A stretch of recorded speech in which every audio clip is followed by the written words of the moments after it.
Order 42. I am Rob, and today we are being graced with Game Dave's presence. I made it finally. Oh yeah. No, I don't mean it to sound like you've been avoiding me. Well, that's the way I took it, Rob. That's not what I meant. Kid. I meant it's just, you've been busy, and I try to be respectful of that. And the world's been crazy. No, I am more than happy to hang out. I wanted to earlier, but obviously the timing finally worked out, and here we are. Yeah. I mean, man, I've been kind of like all week is like, I get to hang out with Dave. Yay! I know, because we kind of, not to take the show over, we kind of hit it off pretty quick. When we first met, it was like bizarre, and we didn't even get to spend a lot of time with each other. I know, and it's weird. Okay, yeah. So for everybody watching, Dave is one of those people that for some reason, sometimes I know everybody's done this. They just meet somebody and they just go, like, there's just an immediate connection, and you're on the wavelength like immediately. Mm-hmm. And to me, that's how it was when I met Dave. It was just like, okay, this guy is like Bucho's here.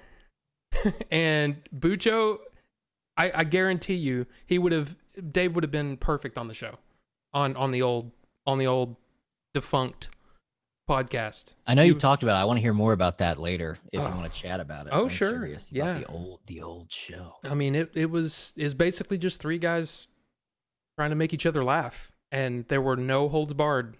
And this was 2005 when we started. So I technically started you beat me because my first post on the web was 2006. That was pre-Game Dave though. Was that, Dong Lover 69? No, I'm kidding. Mm-hmm. Yes. It was a Cuckoo Clock review channel. We reviewed different like dongs and dings and bells. Yes, and I apologize. Big fan of. It's just like the other day with Leon's comment, and you were like, "And moving on," and it was so great. Yeah. So I'm okay. So that's the thing. I'm a fan of Dave's channel, but I mean, I think he and I can both agree that we're kind of kindred spirits. We have the same kind of sense of humor and the same kind of love for the quick wit. And we met before you knew I even had a channel. Yeah.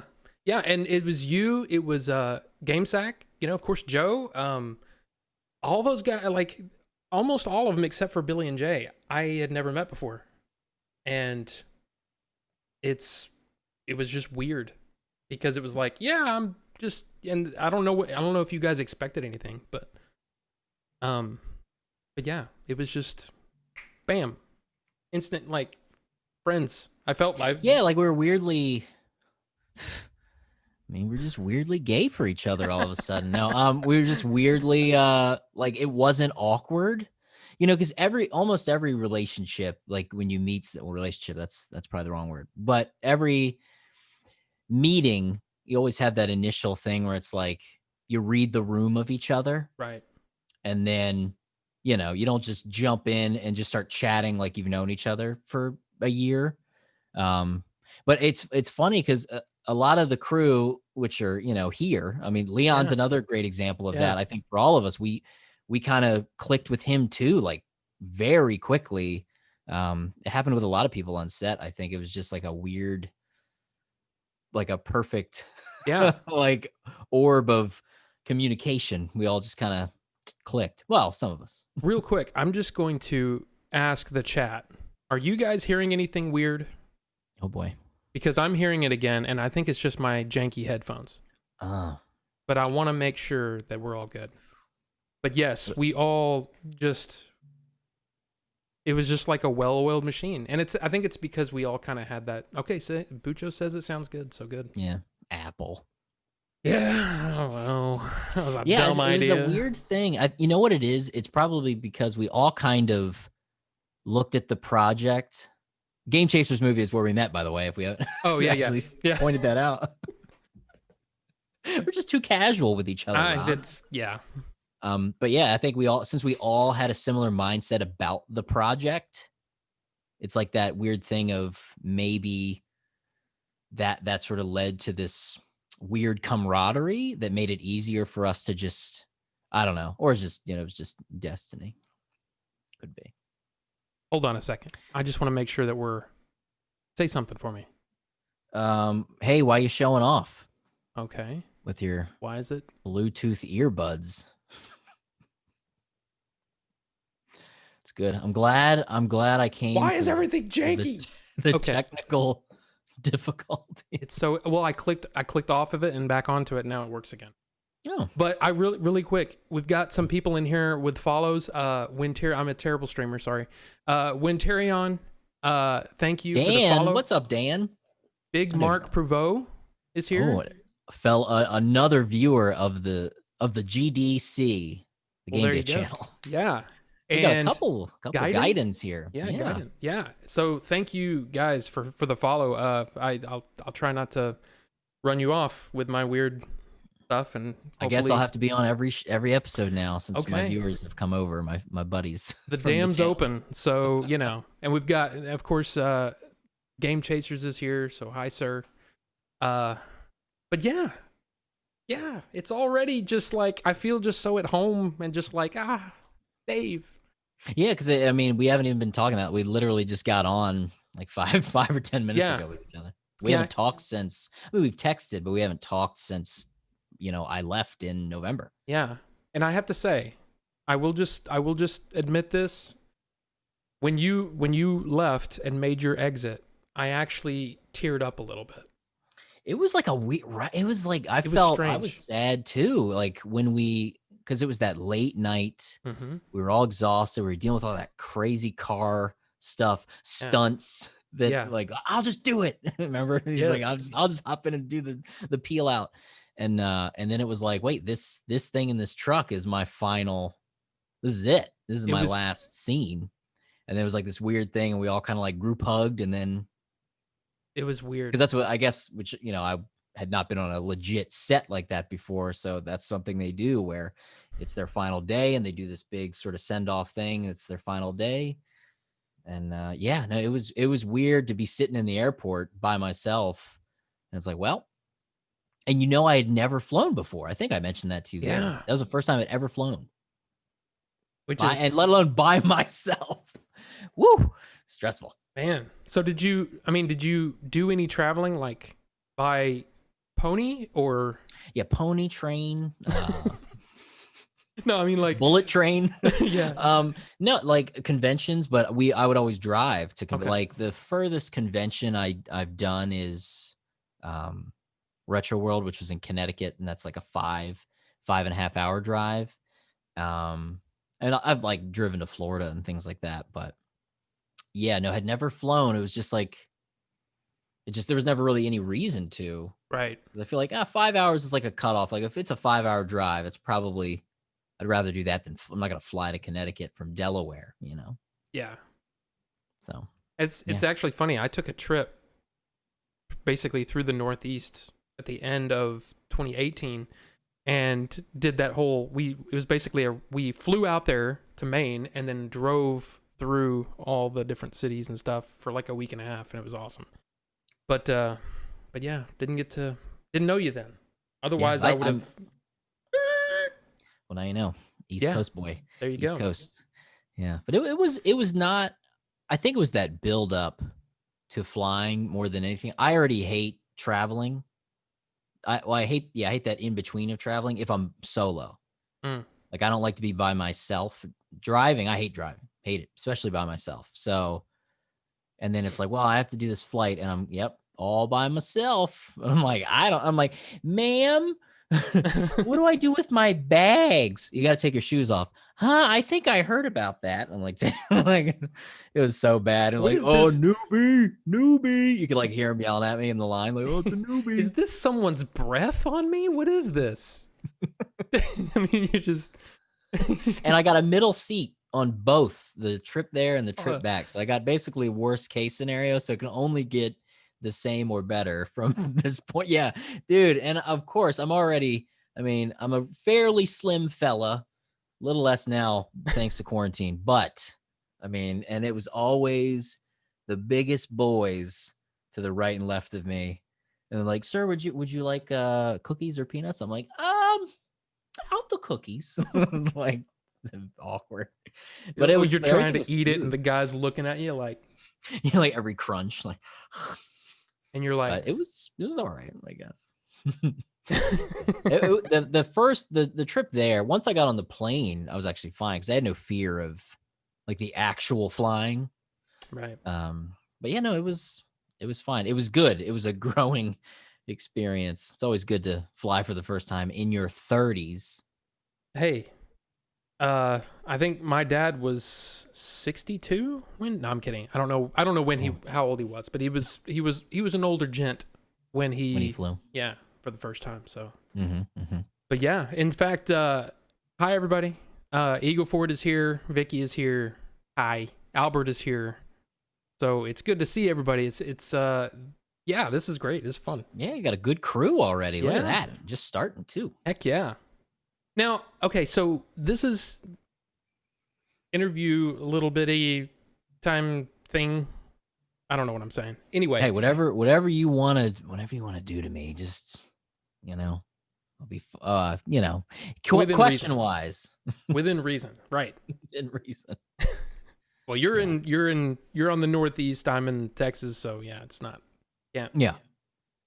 can't do too much. But anyway, That's true. so how, from your point of view, like I've been asking pretty much everybody this, how has the pandemic affected you creatively? Did it stunt you? Did it energize you? How has it been for you? So initially, to go back to put you in a lot of my viewers on my channel know, but my day job, I'm a teacher, and we were affected very specifically. Yeah. I remember because it was end of February. It might have been the last week of February or the first week. I think it was the first week of March actually, and we were sitting at lunch on that Friday, and we had heard, that's when the rumblings, like late February, the rumblings were happening, and it was all that thing of when's the first case going to happen in your state, kind of a thing. And then we heard that a university professor up north had contracted it. And then it was like a weird story where they're like, the professor was in contact with some students off campus, and they also contracted it. I was like, let's talk more about why he was off campus with these students in a personal place. But regardless, so it was University of Delaware is where it started.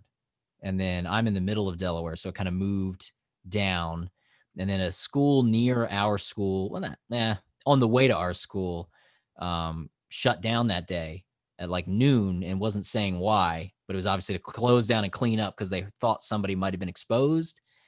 And I was like, I don't know if we're going to be here Monday. So I went to my room and I started packing stuff up because I didn't know if I'd be able to come back. I was like, let me get all this stuff, my work laptop and all that. And sure enough, that Saturday night we heard that we're closed until further notice. And then, stuck home until, we're in the new school year. It's pretty crazy. It was very stressful. At first, I was weirdly excited though, because, I kind of, in a way, it's like doing two jobs when you have some sort of web content creation stuff or entertainment stuff that you do. And then you also have your day, money making job. And for that to be on hold, I was like, well, I'm going to be home every day. This is my chance to just go nuts. This is like the dream. Not realizing, oh, that's right, I have a son who will probably also have to be home with me. So I pretty much, I know Billy, same situation, that he basically got kind of, it's great. It's like that weird thing of, oh, it's so great because you get this time that, what dad, obviously times have changed, but what dad's going to get that ability to be with their kid every day for months and build that relationship. But at the same time, it was the most stressful thing, especially when we started back to work, because they're like, all right, well, we're going to start teaching remotely. Like a week or two later, they figured out the plan, and then our district did that. So he's running around, and I'm trying to do Zoom classes. And so yeah, I did not really get that opportunity to do any YouTube stuff. And then I just got over it and I was like, you know what? I'm just going to push and push. So around July is when I really started pushing, and I've been posting more regularly than I have in a long time, which has been very freeing, but it never felt easier for sure. It was And I've been creatively, I was enjoying there. it. Yeah, yeah, exactly. Creatively, I was there, but I just literally had no time because I would, I'd get to dinner, I would eat, and then I would just want to sleep because I was just, it's tough. Yeah. It's I don't know. It's interesting hearing everybody's story, and kind of how they've been dealing with it. Like me, that's exactly what happened is, I was helping out with the movie, doing stuff behind the scenes. But then it was like, okay, now I'm really locked down. So let's try this thing. Let's see what happens. I've had this idea for like 2 years wanting to do it, and then I mean, it's a perfect example of let's just get it going. So yeah, and it was already kind of in your wheelhouse because yeah, had experience doing podcast stuff back when not every comedian and their mom was doing a yeah, podcast like it is now. yeah. Yeah. It really is insane thinking about that it's like, wow, we were podcasting before Joe Rogan and Kevin Smith, and I mean, it was weird. But It's great to know it's that you gone now. inspired Joe Rogan. Like, it's pretty cool to Yeah, be in a show that inspired Joe Rogan. Look at that! Look at that chat. Good I lord, we know. got There's all number these one, people. number one dad. Hello, gamer tamer. Yeah, that's well, I think he's talking to my dad because my dad's Where's number one dad at? my dad is Eagleford. That is my dad. Look at now, that is a number one dad. Like, showing up to the Twitch stream. My dad doesn't even Heck know yeah. what Twitch is. Yeah. Well, I got him hooked up, and he's really enjoying it for some reason. I mean, it's awesome. It's awesome. Let me real quick. I mean, Mayoral Digital's here. See them all the time in Jay's stream. Hello. Of course, Gamer Tamer 360. That's my brother.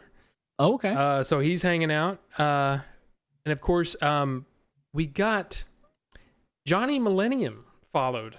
Oh, my boy John in the house. I mean, well, he's at least following. Yeah. But wow. I mean, thank you. Big fan. But yeah, I mean, it's such a weird time for everybody. I mean, I don't want to go too much into it. Bring the show down. Mm-hmm. But yeah, it's just crazy. But I will say that watching just a glimpse of your teaching style makes me wish I had a teacher like you when I was a kid, because you I mean, you dress up, you excite them, it's awesome.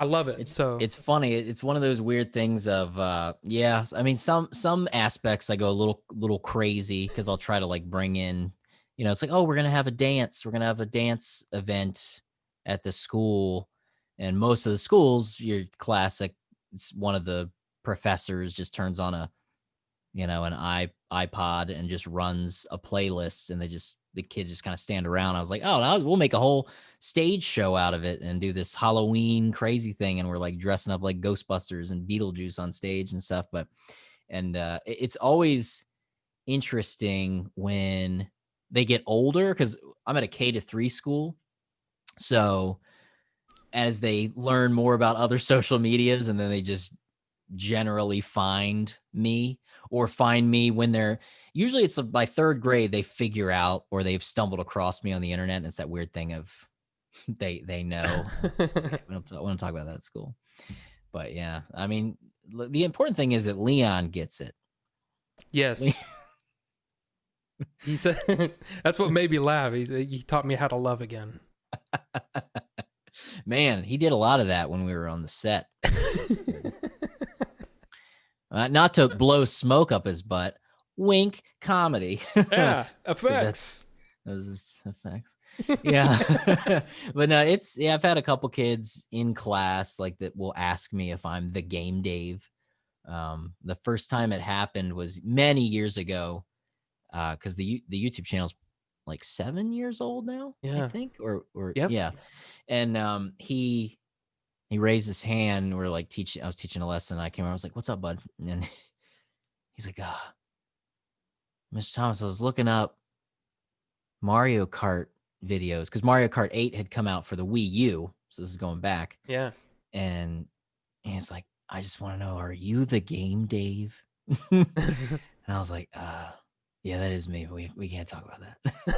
And he would always be like, I know. But it was kind of Like across the that. room, he's all. And that's where it started. And then he kind of like told other third graders. And then the only way that kids know about it that are new to the school is if they have older siblings. Right. And it was like this weird clique of kids that knew, oh, Mr. Thomas is a YouTuber. So it was like very interesting. And I'll get kids that are now in 7th grade following me on my Game Dave Instagram. They're like, Mr. Thomas, do you remember me? They'll still call me Mr. Thomas. It's like, yep.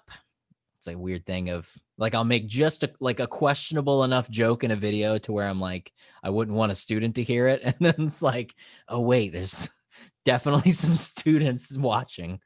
Oh well. Now, did you plan that at the beginning to kind of, because I mean, you know, for the most part, I mean, you've got some little winks to you know, to the, I guess the mature audience.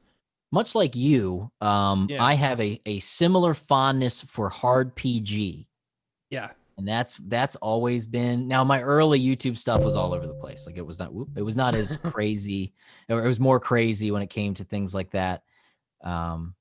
But yeah, definitely hard PG is always my goal, or 80s PG, but even that's like questionable because the pre PG-13 PG was, I mean, Jaws was PG, so Right. come on.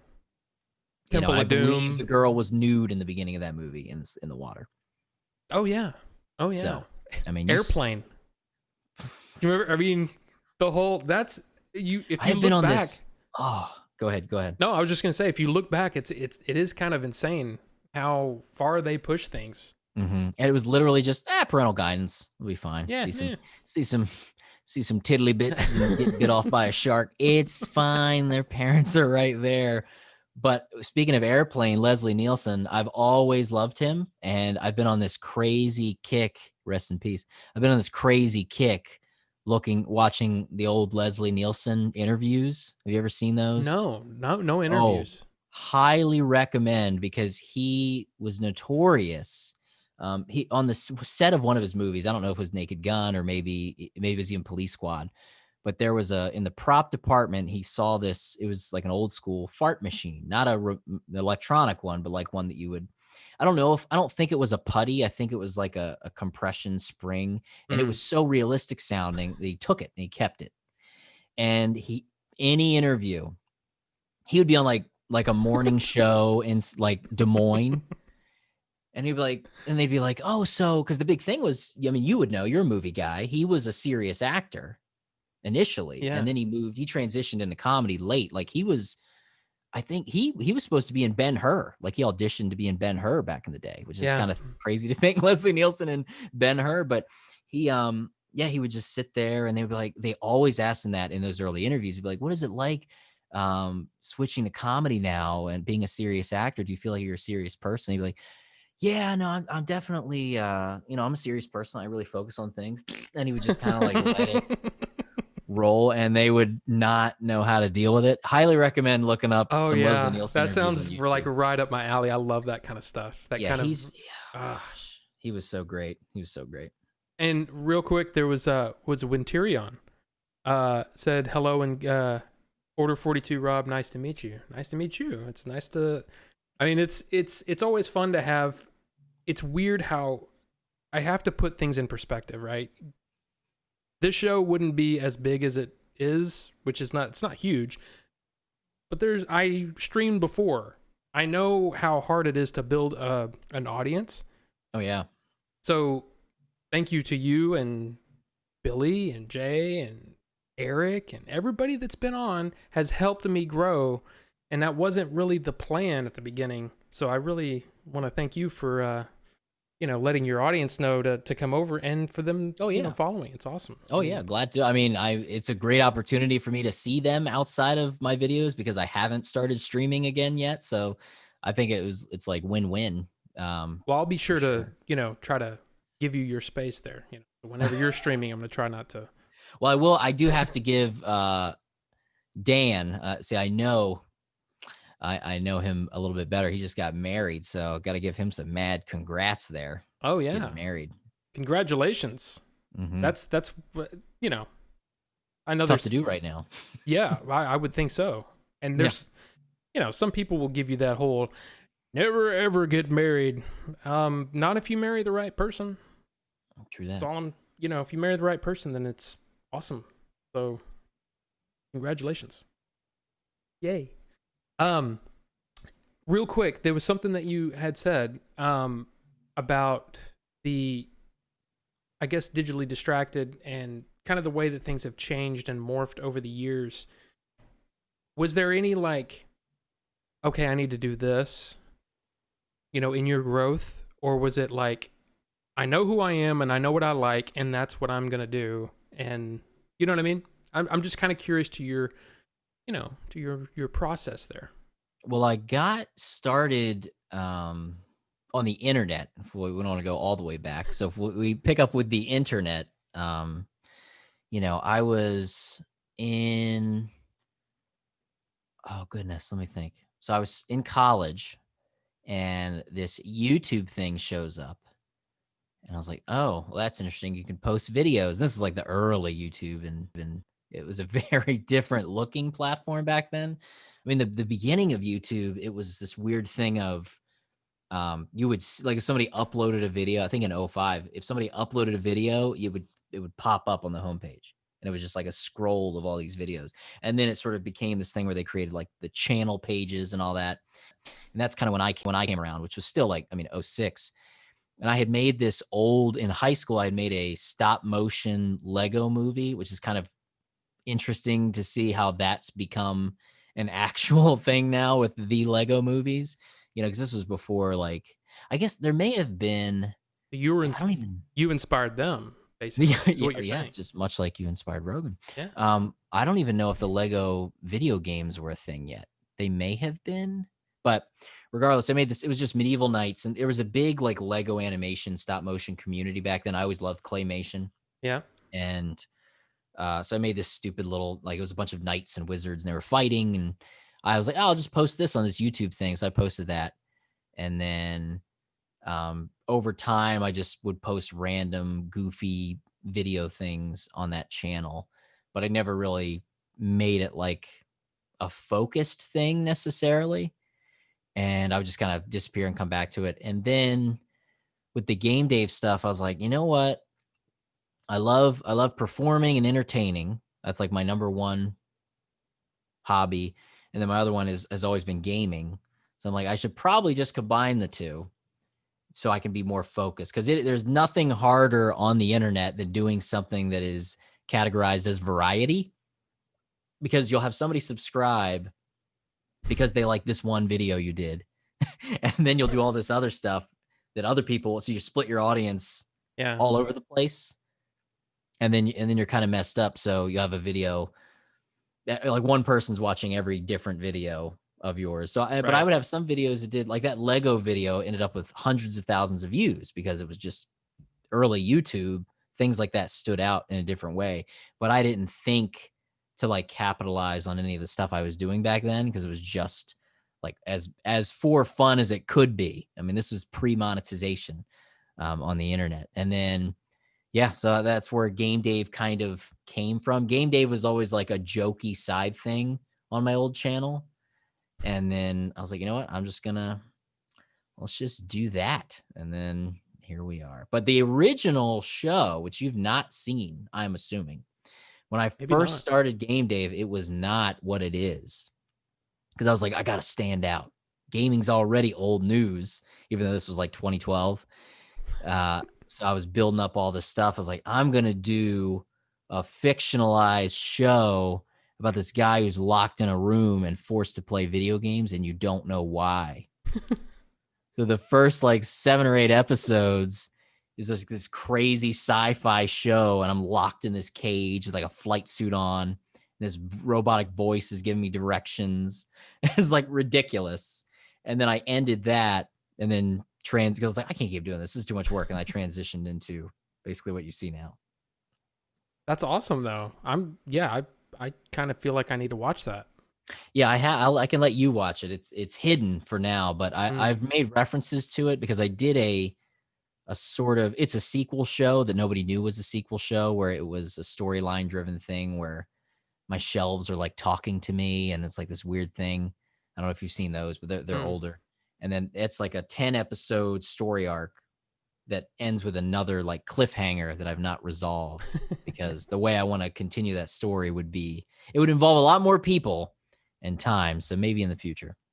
See, that sounds awesome, and that's I guess that and it's so creative, to do that, and like I guess I just have never had the patience for that, Like I'm the same way. I love to entertain. I love to make people laugh or talk about. I like people. I just love learning about people and learning what makes them tick. How did you get here? All that kind of stuff. I Mm-hmm. mean, that's really what all my interviews are. Is basically it's the same, tweaking the same kind of idea for the new person, because it's just like it's interesting to me, and I hope it's interesting to the people to watch. Yeah, I've Yeah. just never been able to do that.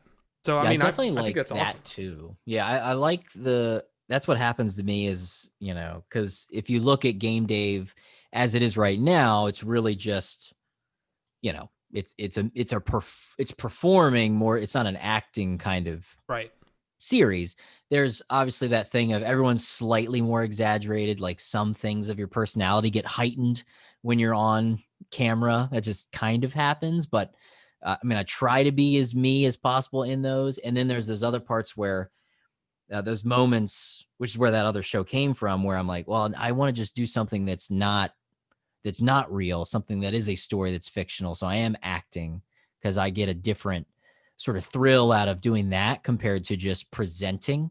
I guess that would be the better term. So presenting versus acting, and doing Right. something in a more storyline way. And then with Digitally Distracted, similar to your show, I also like having conversations with people, and it's a totally different format than like an edited review or an edited, comedic video about something.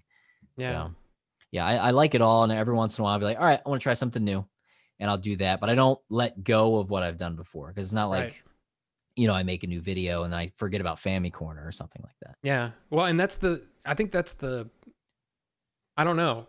I love that about your channel, is that like every video is different than the previous one, you know? And Yeah, I try to mix it. Yeah, so I it's like love you'll get a that. FamiCorner, and then you get something different, then it'll go back. So it's like a cycle kind Yeah. of I think it's every great. couple of weeks. I think it's, Thank I mean, yay. I love it.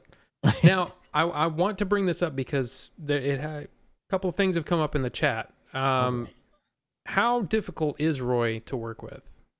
Roy is really fine. I don't have any issues with Roy at all. Mm. It's really just they're just letting us put that, he's letting me put that show out there on the channel, which is nice. So extra content, which is always good. Hey, yeah. I mean, I guess somebody, is trying to, ruffle things out. He's like, I heard he and Dave were having a contract dispute. I mean, let's just put that to bed right now. I mean, Yeah, I mean, I think things are good. it's basically like use a public access show, and then we're getting the like web post of it, Yeah. which is good. It's, yeah, that's, yes. Yes, I agree. I mean, Art in a Minute. That's where Roy started, which was an old public access show where you had to paint, yes. and it helped you in a minute. And say what you will about Roy, he was okay at it. Yeah. Not great. I do enjoy seeing Roy from time to time. Yeah, Roy has a new video coming out. There's going to be a new Digitally Distracted, and then I think we'll fit Roy in for another episode here soon. Well, and just as a reminder, anybody that's been on this show, doesn't mean no matter who it is, you can type in their first name for the most part, exclamation point and their first name, and you can get their links in chat there. So, for example, Nightbot has already helped out and put your YouTube channel in there. So if anybody is not subscribed to Mr. Game Dave, you can do that. So there you go. Cool. Yeah.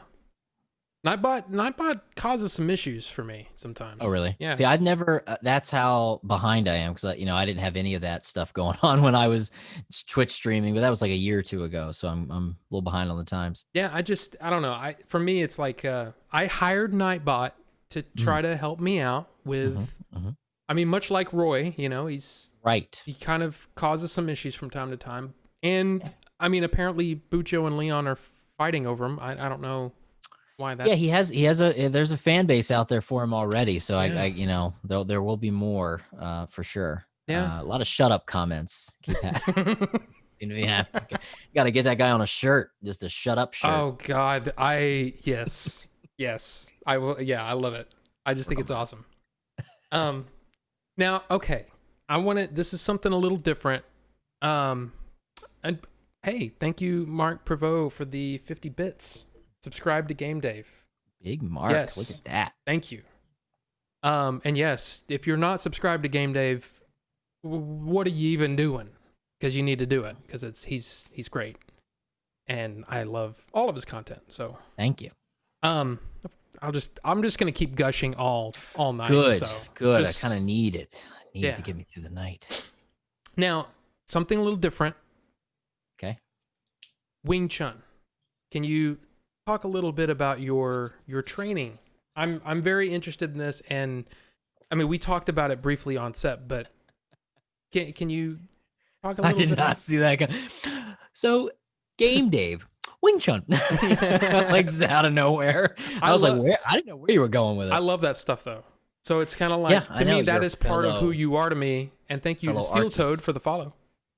But yeah, so I mean, and I know Bucho in particular he's also a fan of the martial arts. So I'm just curious. I mean, is this something that you've ever talked about on your channel, or? No, not really, not much. So I started. Obviously, most people start with, at least in America, we generally will start with karate. Like the generic. Yes. So I did Ishinryu is how I started, because it's a very, very, like, one of the best Ishinryu karate schools is in Delaware, which is kind of crazy, because the sensei was trained by the head of Ishinryu karate in Okinawa, Japan. So, and until I think he just retired last year, my teacher. So I started with Ishinryu karate, which I loved at the time.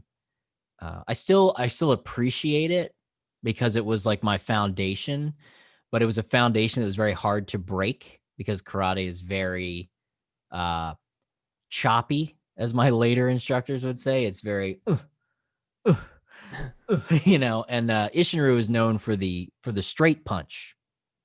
Because almost all martial arts, like, you think of, throw a martial arts punch, like, okay, you twist. Whereas Ishinryu is one of those, it's a thumb on top punch and it's out, which is kind of like unique in the terms of martial arts. So that's where we started. In my mind, I was like, no, that's the way you're supposed to punch. It's like, it's obviously faster because you're not turning your arm. That's what they feed you. Just like every form of martial arts will feed you their reasoning for why they do the things the way they do. But it was great. It was still felt very Americanized, which is fine. I think karate, out of all of the martial arts, feels the most Americanized. I mean, Karate Kid, right there. You just assume. Though it always bugged me that they called the reboot Karate Kid when it was clearly Kung Fu. Like, why didn't they just call it the Kung Fu Kid? Jackie Chan was not teaching him karate. Let's be clear. So Wing Chun, I never specifically did Wing Chun, but I have a lot of books on it. So after I got out of Ishinryu, I didn't get black belt or anything. So then I was out of martial arts for a while. I did independent study, because I had a full series from that original master of Ishinryu karate who taught my sensei. I had his complete on tape collection of him performing every form, showing all the self-defense and weapons techniques. And I would go through those like every couple of months. So I kind of kept up with it that way. And then in high school, I got back into martial arts because I was I was dating this girl, and as you do, and she, spoiler alert, didn't work out, but she had this friend um who she was probably hanging out with more than me. Whoops. But he was very nice. And he was like, hey, you're into martial arts. That's cool. We would hang out with him a lot. He's like, you're into martial arts. Cool. You should come with me to my martial arts studio. I was like, well, what do you do? And it was Jeet Kune Do, which is Bruce Lee's, form, which pulls from a lot of Wing Chun-esque things. It's, speed. It's all about speed. And it was crazy. Jeet Kune Do was crazy because the way that the guys ran it was very like, am I a blood sport right now? What's about to happen? So it's my first day, and I'm already, like I said, I'm a lean boy. And then, I graduated high school at like 125 pounds. I was a tiny kid. God. Yeah. I ate whatever I wanted. Okay. When Pizza Hut came out with the P Zone, I was eating 3 P Zones for dinner. It didn't matter. But remember the P Zone? Yes, Did I they do. bring that back? I think they brought it back. Yeah. Again. I think so. Well, when the P Zone, important. Let's talk more about the Pizzone because yeah, let's just transition right to that. Yeah, let's focus on what's important. The Pizzone. When the Pizzone first came out, they had like a pepperoni Pizzone, a meat Pizzone, and then you could create your own. Just fill it with whatever you want. You Broccoli. cannot do that anymore. Yeah. But that's what I would do. I'd customize it. Anyway, so to burn off the Pizzones, I'm at this Jeet Kune Do thing. I went a couple times. He got me a book on it. They gave me all this like paperwork on it. And they would do self-defense. So they'd show you 3 or 4 self-defense techniques. You'd split off into pairs. You'd work on the techniques each week. And then at the end, and I didn't know this, he didn't tell me this, which was not cool. And he was a thick dude, not thick like fat thick, like muscle thick. Let's say thick again. And then everybody gets into this circle all of a sudden. I didn't know what was going on. I was like, what? And like, get in the circle. I was like, okay. So I like get in the circle. And we're all like in stance. And it's like, all right, you. And it would just randomly point to someone, and they would go in the middle of the circle. And then each person on the outside of the circle would attack them legitimately. And the person in the center of the circle had to fend it off, but they could only use one of the techniques taught that night. And it was crazy. And I was like, oh, do not pick me. I'm not ready for this level of performance. Of course, at the very end they did, but you could tell they were like pitying me. So it was very much like they Steven Seagal'd me. So I was Steven Seagal, and they would be like, yeah, exactly. They would like wait for me to do something, and he does those like, oh, and just flips somebody. Yeah, but they didn't like it, clearly no pressure. So it was good, but it was a weird thing of, they would draw blood all the time, and they had like rules for it. Like one guy was doing a move and he got hit in the nose because somebody didn't pull their punch, and his nose was bleeding, but they both had to do like 30 push-ups because it was intense. But he was like a nunchuck master. Like he'd done a lot of like nunchuck competitions and stuff too, which makes sense. Bruce Lee, Jeet Kune Do. So that was the second stage of my martial arts, and then I finished it doing Northern Shaolin Kung Fu, which was very Miyagi-esque because my dad was also in Ishiru with us back in the day. He was the one that started us in it, loves martial arts. And he was looking for a legitimate Tai Chi studio. He didn't want to go to like some new agey, some old white lady who's like, all right, we're going to do some Tai Chi. Like he wanted legit someone who knows what's behind it. Because Tai Chi is actually one of the most deadly forms if you break down what the moves are. But because it's performed so slowly, people don't think of Tai Chi as a fighting art, but it actually is. And he found this thing in the paper, because my dad's old. He found him in the paper, and he called the number. And he's like, hi, yeah, I was interested in you do Tai Chi. And the guy responds, how'd you get this number? He's like, oh, I found it in an ad. He's like, oh, that ad is from like 5 years ago. He's like, oh, he's like, yeah, I don't have school anymore. He's like, but, well, and he like interviewed my dad. He's like, what's your name? What are you into? And he was like, why don't you come to my house and we'll talk. So what he had done, he had a school back, his name was Ming. He had a school back in the day, and it just kind of like they couldn't afford to run it. And I think it's his own fault because he was very much about just teaching more than making money. And that is not how you keep a martial arts studio open. So they closed down, but he kept some of his like his favorite students, and it became this home club. Right. Like I said, very Miyagi. And it was this thing of he had a little Chinese pot. And when you would go in, you would just throw money in the pot. Didn't matter what. He didn't check it. He didn't care. Just threw a pot. But he would test you on whether or not he wanted to bring you in. And he had an older group that did Tai Chi. And then he had a younger group that focused on Kung Fu, Northern Shaolin specifically. So my dad went, he was like, Dave, I think you really like it. They're doing Kung Fu, or David as he still calls me. And I was like, sure, I'll go with you. So I went with him to a Tai Chi class, and I did the Tai Chi I was the only young kid. And I was the most sore and sweaty I'd ever been because they do the entire, like the long form, which is like a 30-minute form. It's insane if you do the full Tai Chi form.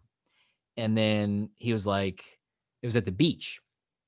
And sometimes they would meet there. And then at the end, he was like, so you're David? You David? This is just how he spoke. He's like, you're David. I was like, yes, that's me. He's like, okay. And you do karate before? I was like, yep. He's like, okay. Hit me. I was like, what? Well, okay. He was so awesome. I was like, okay. And he's kind of a hulky dude. Long, like very long limbs, which is something that they practice in Kung Fu. They really like stretch the muscles. That was one of the big things he would always say is like, we don't lift weights. He's like, I don't want you bulked up. I want everything elongated. So you have reach and stretch. That's like the focus more than being bulky. And yeah, pulls me out and we're in the sand and I'm like trying to hit him. And he would just be like, boop, boop, and like pop me on the head just to show everything I did failed. And then at the end, he was like, okay, I'll bring you in next Thursday. I was like, okay. So I passed the test to join the group, and it was like 7 or 8 guys. I think we're all about the same age. Again, I was in college at this time and still living at home. And then the next week, when I came for the first Kung Fu class with the younger guys, he pulled me aside, did some things like that with me. And then he would assign your animal. So there was a guy he was monkey style. There was a kid that was doing tiger style, crane. And then I was mantis. I was assigned mantis style, which was amazing. So I learned mantis forms and mantis strikes. And I learned bow staff, which is usually what the mantis students would learn for their weapon, because each student learned a different, like one kid was learning spear, one was learning like Chinese hooks. And it was amazing, but it was so hardcore that I kind of had to reel it in because he was so old school that, because when you're in a school, an actual like studio, you can't be too traditional to where it's like dangerous, but it was like at home. It was not, I didn't sign anything. So that I would drive up and they'd be out with like metal pipes and they would be flattening their shins. They would roll it because you don't want a pointy shin in Kung Fu, because if you do a side kick with your shin, it's more likely to break if it's natural. If it's flattened, you have that more surface area. It's gonna take that impact better. And I was like, I won't be doing that. They did iron palm. That's when I started to push out, because they would do in the summer outside. In the summer and spring, you would learn forms. So it was the art part.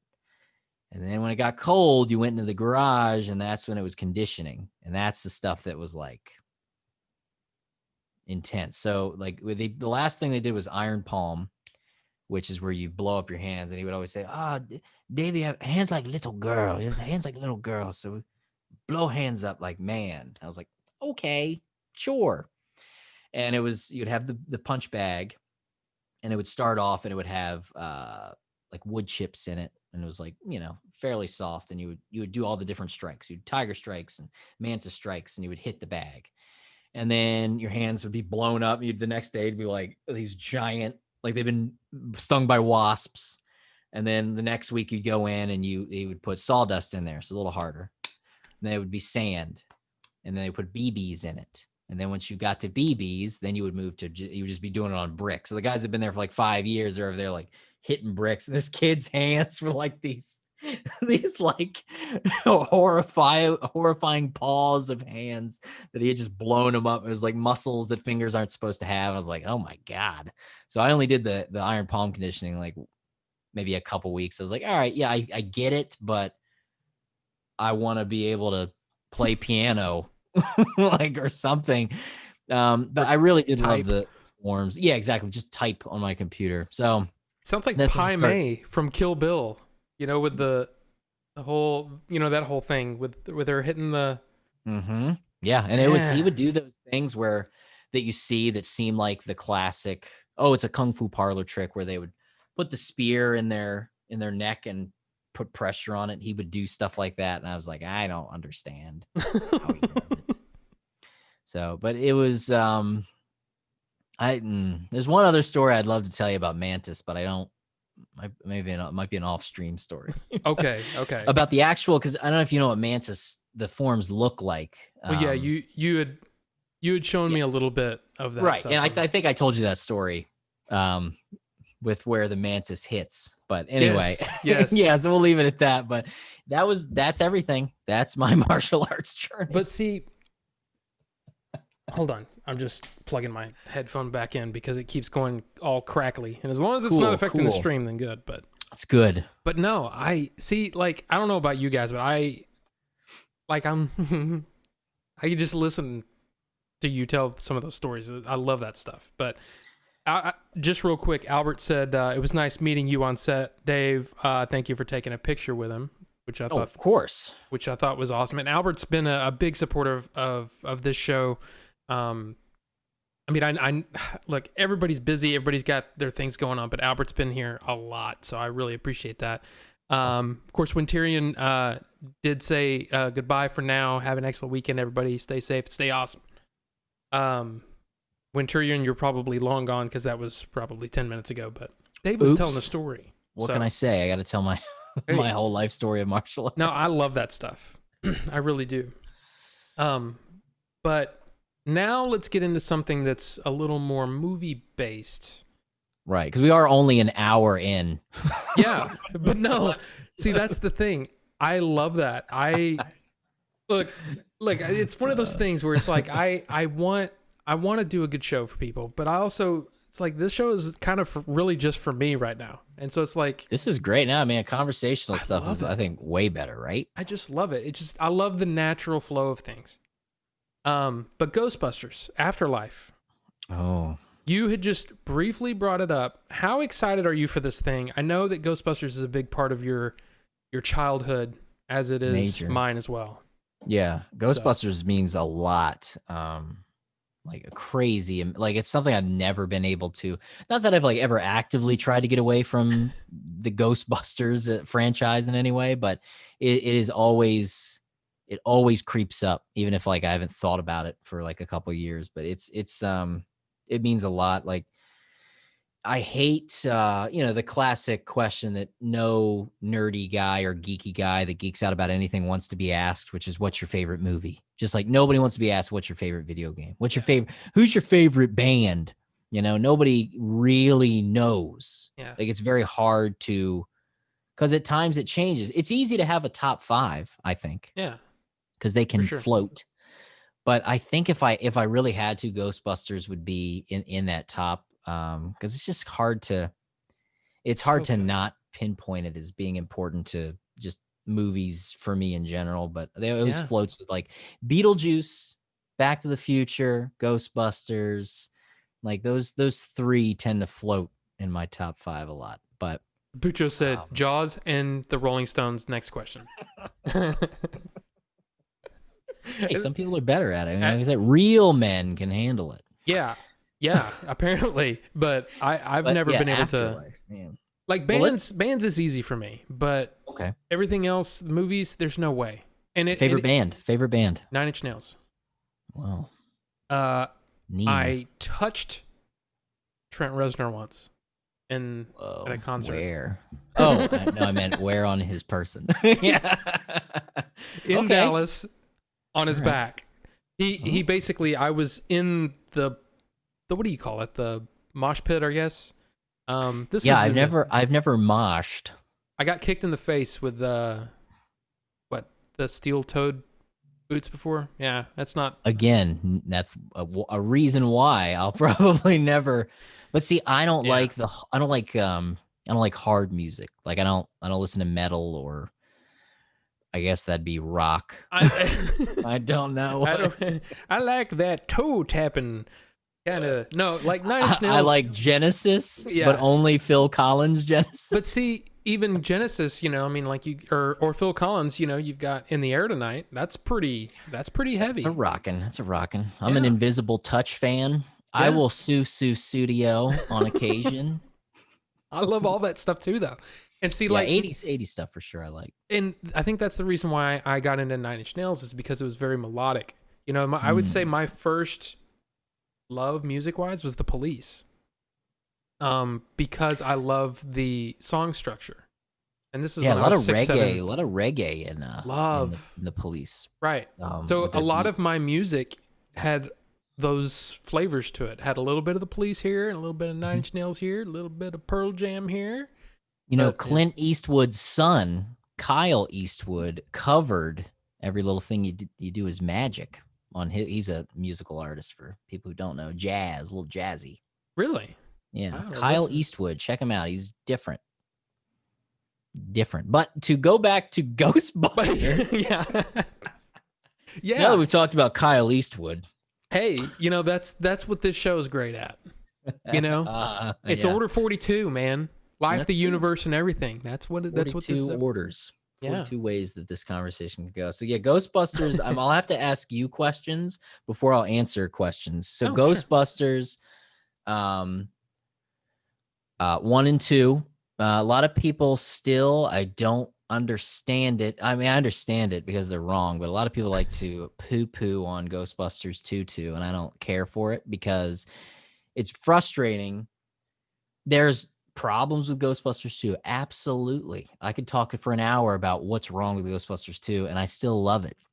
People have asked me before, Desert Island, what movie do you get one movie? What's it going to be? And sometimes I'm like, it might be Ghostbusters 2 over Ghostbusters. And everybody's like, ew, what's wrong with you? But that's another. If you ever Ew. have me back, we can have a whole episode talking about that. But people like to crap on Ghostbusters 2 because, like, well, it's not as good as Ghostbusters. I'm like, well, guess what? There are almost every movie's not as good as Ghostbusters. Like, that's not an argument. That doesn't mean it's bad. Yeah. And a lot of people are like, well, it tread the same, it felt like the same movie because it was a going into business movie again, which I disagree with. I think it was an expanse because it was showing how they couldn't get away from what they were supposed to be doing. He opened a bookstore. Egon's trying to do research in a lab.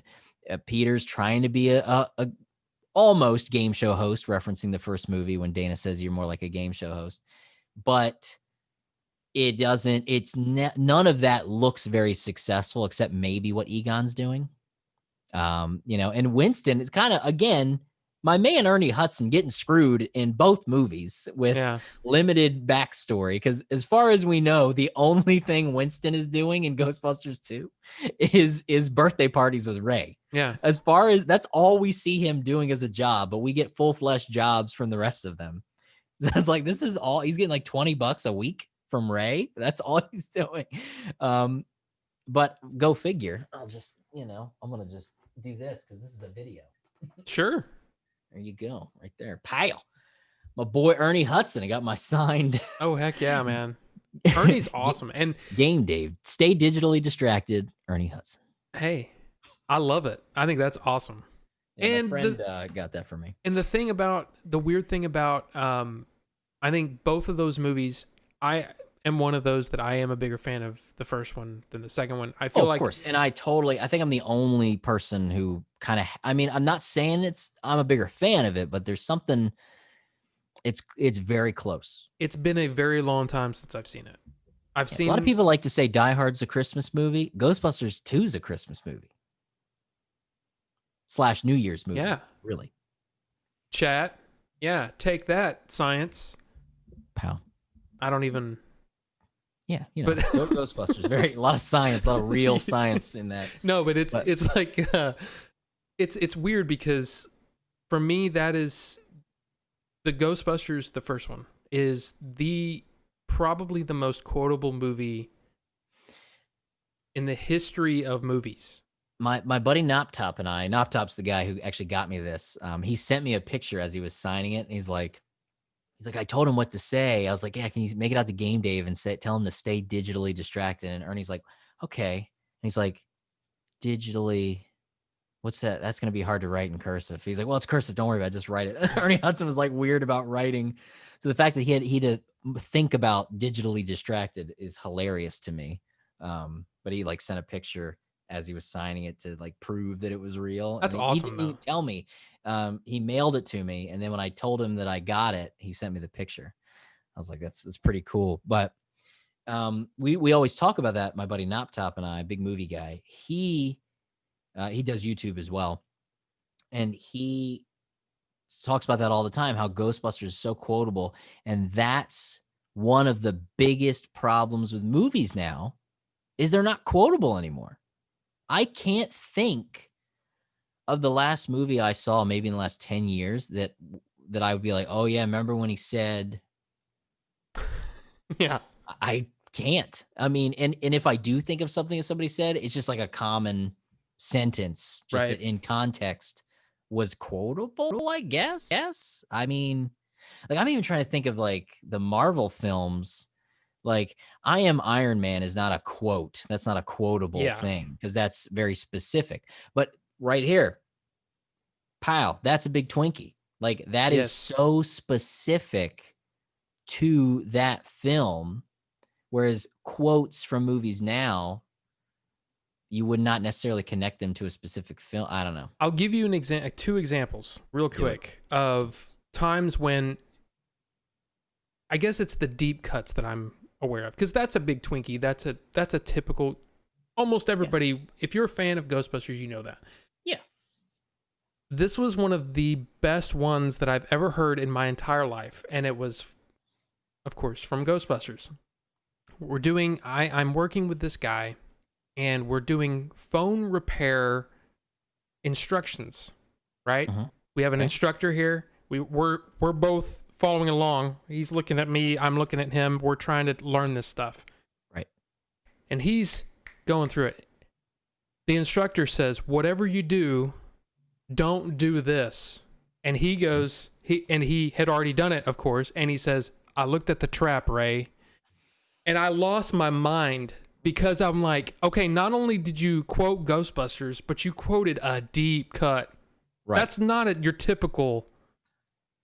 No. And when you hear that, it's funny, because I see Egon's face, the way he's like, I looked at the trap, Ray, and it's something they don't really discuss much later, because he immediately is like, don't look directly into the trap. Don't look directly into the trap. I looked at the trap. The delivery was great. The context was great. It was so damn funny. One of my favorites from 2 is it's just so like odd to think of this as like a very quotable thing, but so your alien had a room at the Holiday Inn, Paramus. Like, just such a like like, it just hits. She's like, I don't know if it was a real room or a room made to look like one on that spaceship. I mean, yeah, it's one of those that I just love. It's one of the things that I love about it. It's because the comedy is so quick and sharp, and blink if you miss it and you'll miss it type stuff. The whole movie is like, it's so dense. Quotable. And it's that weird thing of saying, people who talk about when somebody says, because that's like, people who are big fans of movies, generally they're, I would say, pre-2000s movies. And they're always like, oh, I could quote that. I could say that whole movie. I could recite that movie, because they're so much more quotable. I don't think I've been in a conversation with somebody recently that would say, oh man, I can recite Inception word for word, that movie. Because it's different. Like Dumb and Dumber. It's dumb movie, but it's one of my favorites, and it is so quotable. Yeah. And then and Dumb and Dumber 2 was a perfect example of how it's just wrong now. Something's not, and I felt so bad because Dumb and Dumber 2 was like the first one that I was like, I hope this works, because the Farrelly brothers brought everybody. It was everybody, all original. And they were doing it because they wanted to, not because anybody wanted, nobody wanted it, but they were like, we're going to do this because we want to and we care about it. And the whole movie, I'm sitting there in the theater, I'm like, oh, my biggest fear was that it was going to feel like Jim Carrey and Jeff Daniels doing impressions of themselves doing their characters. Right. Because they're not cartoon dumb in the first movie. In the first movie, Lloyd Christmas and Harry, they feel like real people they're just idiots. They're just like bad with social interaction and things like that. They just don't know how to read the room. And then in the new one, it's like, whoa, we're dumb. That's the name of the movie. Because they had real conversations with each other. Like, they weren't trying to be dumb. They wanted to come off as smart in every scene, but they couldn't pull it off. Whereas in the new one, they were trying to be dumb the whole time. You know, they weren't trying to stand out as dumb in the first movie. And it just felt, it's so, man, watch those back to back. It's like they're being parodied by some other actor. Yeah. And it's funny because that movie in particular, the first movie, is one of those where, you know, yes, it is dumb, but they're dumb in a very smart way. It's, and that's what's so, I mean, the whole, isn't it like I'm from Austria and he goes, oh, this is the shrimp on the Barbie thing. I mean, come on. It's so. Because he's like, oh, I know what she's saying. I'm going to make this reference and she's going to love it. Yeah. Where in the new movie, he'd be like, oh, let me get you some shrimp. Like, it just doesn't. Like, he wouldn't do something, like he's referencing something that a person with some level of intelligence would have to be able to recall it, to say it. And they're actually kind of slick. They do some kind of slick things in the first movie that are sneaky, that only someone with a level of intelligence could do. Whereas in the next one, they're just completely, like, the fact that they could even make it to Aspen. The two versions of themselves in Dumb and Dumber 2 could never have made it to Aspen the way that they did in the first one. So it's just like that disconnect in, they were just impersonating themselves doing these characters. It just didn't. And I only saw that one once too. I mean, Ghostbusters 2 I've seen a few times, but I can't remember the last time I've seen it. Like, Ghostbusters I remember 2, I think I saw so much more because it would always play on television in around November, because it does have so much holiday. I mean, that iconic thing of them running around with the Santa hats on. And then, you know, New Year's Eve is the dawn of Vigo and all the other stuff. But so you would agree both movies are still great, Ghostbusters 1 and 2, right? Yeah. I mean, like I said, it's just been a very long time. I think at the time it's worth it. It's worth it. Because I think, in fact, Billy and I were talking about it on one of these shows, I think, that it was one of the first DVDs that he'd ever seen was Ghostbusters at my house. It was one of the first, it was one of the first DVDs I bought. So it's probably, was it that 2-pack that they came out with? No, it was a single. So you got the single? Okay. Yeah. Yeah, I still have my original DVDs, but man, I was so, just like the commentaries and this like, ooh, that's something that, Rich. You know, you want to talk about physical media, man. Yes. That's something we're going to lose, because that's like, we're going to stream that. Maybe it does exist and I'm just oblivious to it, but the fact that things are moving to digital, I know Billy did that great video about, because there's that rumor, or is that confirmed that Disney's going to stop producing physical media for their back catalog? Is that true? Pretty much. But so as soon as I saw that, I'm like, all right, now's the time. I got to get all the Blu-rays that I was afraid of getting while they're still like $8. Because it's going to happen. Weekend at Bernie's 2 is an out of print DVD, and Weekend at Bernie's 2 has never been on Blu-ray. And I was like, son of a gun, I don't have the DVD. And I love Weekend at Bernie's 1 and 2. And so I had to get it, and I had to hunt it down on here bidding on eBay on Weekend at Bernie's 2, because I have this fear that it's going to happen. And it's one of those, there's a lot of rare DVDs out there. Yeah. Oh, I know. I have some, but it's one of those things where you have to, I guess I'm the I feel like I'm the bearer of bad news lately. Because yeah, it was like we're at a point now where because I mean I used to work at Blockbuster, right? But Yeah. I was the nerd reading the little pamphlets that they used to send to us that showed, hey, this is how good this title is doing. This is how good this title is doing. Back in '98, right? Mm-hmm. But because of that, it got into my skin, and I still look up that stuff, and I still look at that stuff and see what So the most fun popular story. stuff I is. don't know if I told you this on set, but my parents owned a video rental store. No, you did not. So I had, whenever you would bring up those stories of Blockbuster, I was like, oh, I kind of relate, but I didn't work at it. I mean, I was younger. Right. So this was, so in this small town, I don't live there near there anymore, but it's a small, very boony town. And it's like, see, Delaware is one of those things, like you drive 2 hours in any direction, you're in another state. That's Delaware, Yeah. legitimately. States that are much more popular. And with with us, we were in this town of Hartley, Delaware, which is very boonies, backwoodsy, cows, Amish. And the Blockbuster was all the way in the capital. So you'd have to, that's the only like go to. Now we had Video Scenes and Movie King and all those classics that just, those fond memories. But Blockbuster was still, if you wanted a new release, you were gonna have to go to Blockbuster. Yeah. And even then, it's crazy to think when you would walk into Blockbuster and you'd see. I remember seeing Legend of Drunken Master at Blockbuster, and it was literally a wall of copies of it, because that's how it was at rental stores. To think there's new releases, the fact that they would have 40 Yeah. and most of them were rented out always blew my mind, because I'm like, I don't know of anybody that's into Jackie Chan like this. Even then, and that was when he was like killing it. Mr. Nice Guy era Jackie Chan Yep. was his perfect. But again, that's another episode that I'll be on. We can talk about Jackie Chan only episode. But we own this mom and pop video rental store. It was local. It was the Hartley Video Store, and everybody knew it. And the guy was older, and he was going to sell it. My parents bought it, and we took it over. And it was so crazy. And I think that's why a lot of people will say I'm an old soul, because, I'm in my early 30s, but my loves when it comes to like entertainment and media is all of it's like 5 to 10 years older than it should be. At least I get that impression from some of my older friends. And, most people my age aren't like big fans of, The Golden Girls. most people my age probably haven't seen Chinatown, Right.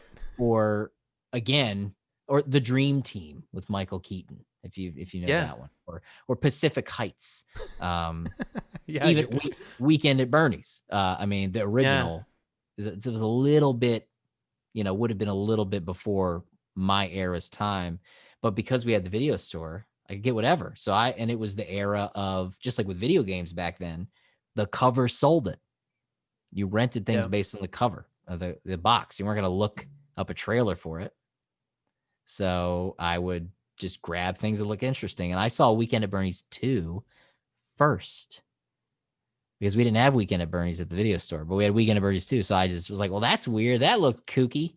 Why is that guy underwater? He's dead? What? So I saw the movie where they bring Bernie to life with voodoo first. I don't think I ever saw that one. Yeah. So, and the problem is, because if you know the first one well, Bernie's their boss. The two main guys find out that he's been embezzling money, and they don't realize that that's what he was doing. And he thinks they know, and he's got to wipe them out. He's got mob friends, and he plans to have them killed. He gets killed instead. They have to fake like he's alive because there's another guy trying to kill him.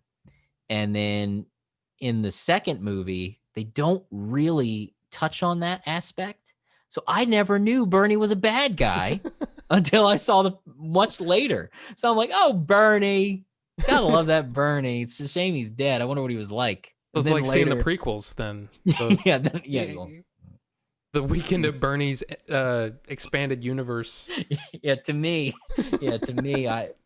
Weekend at Bernie's 2 was my A New Hope And then I went back and watched episode 1, which was Weekend at Bernie's, when before he converted to Darth Bernie. The new beginning.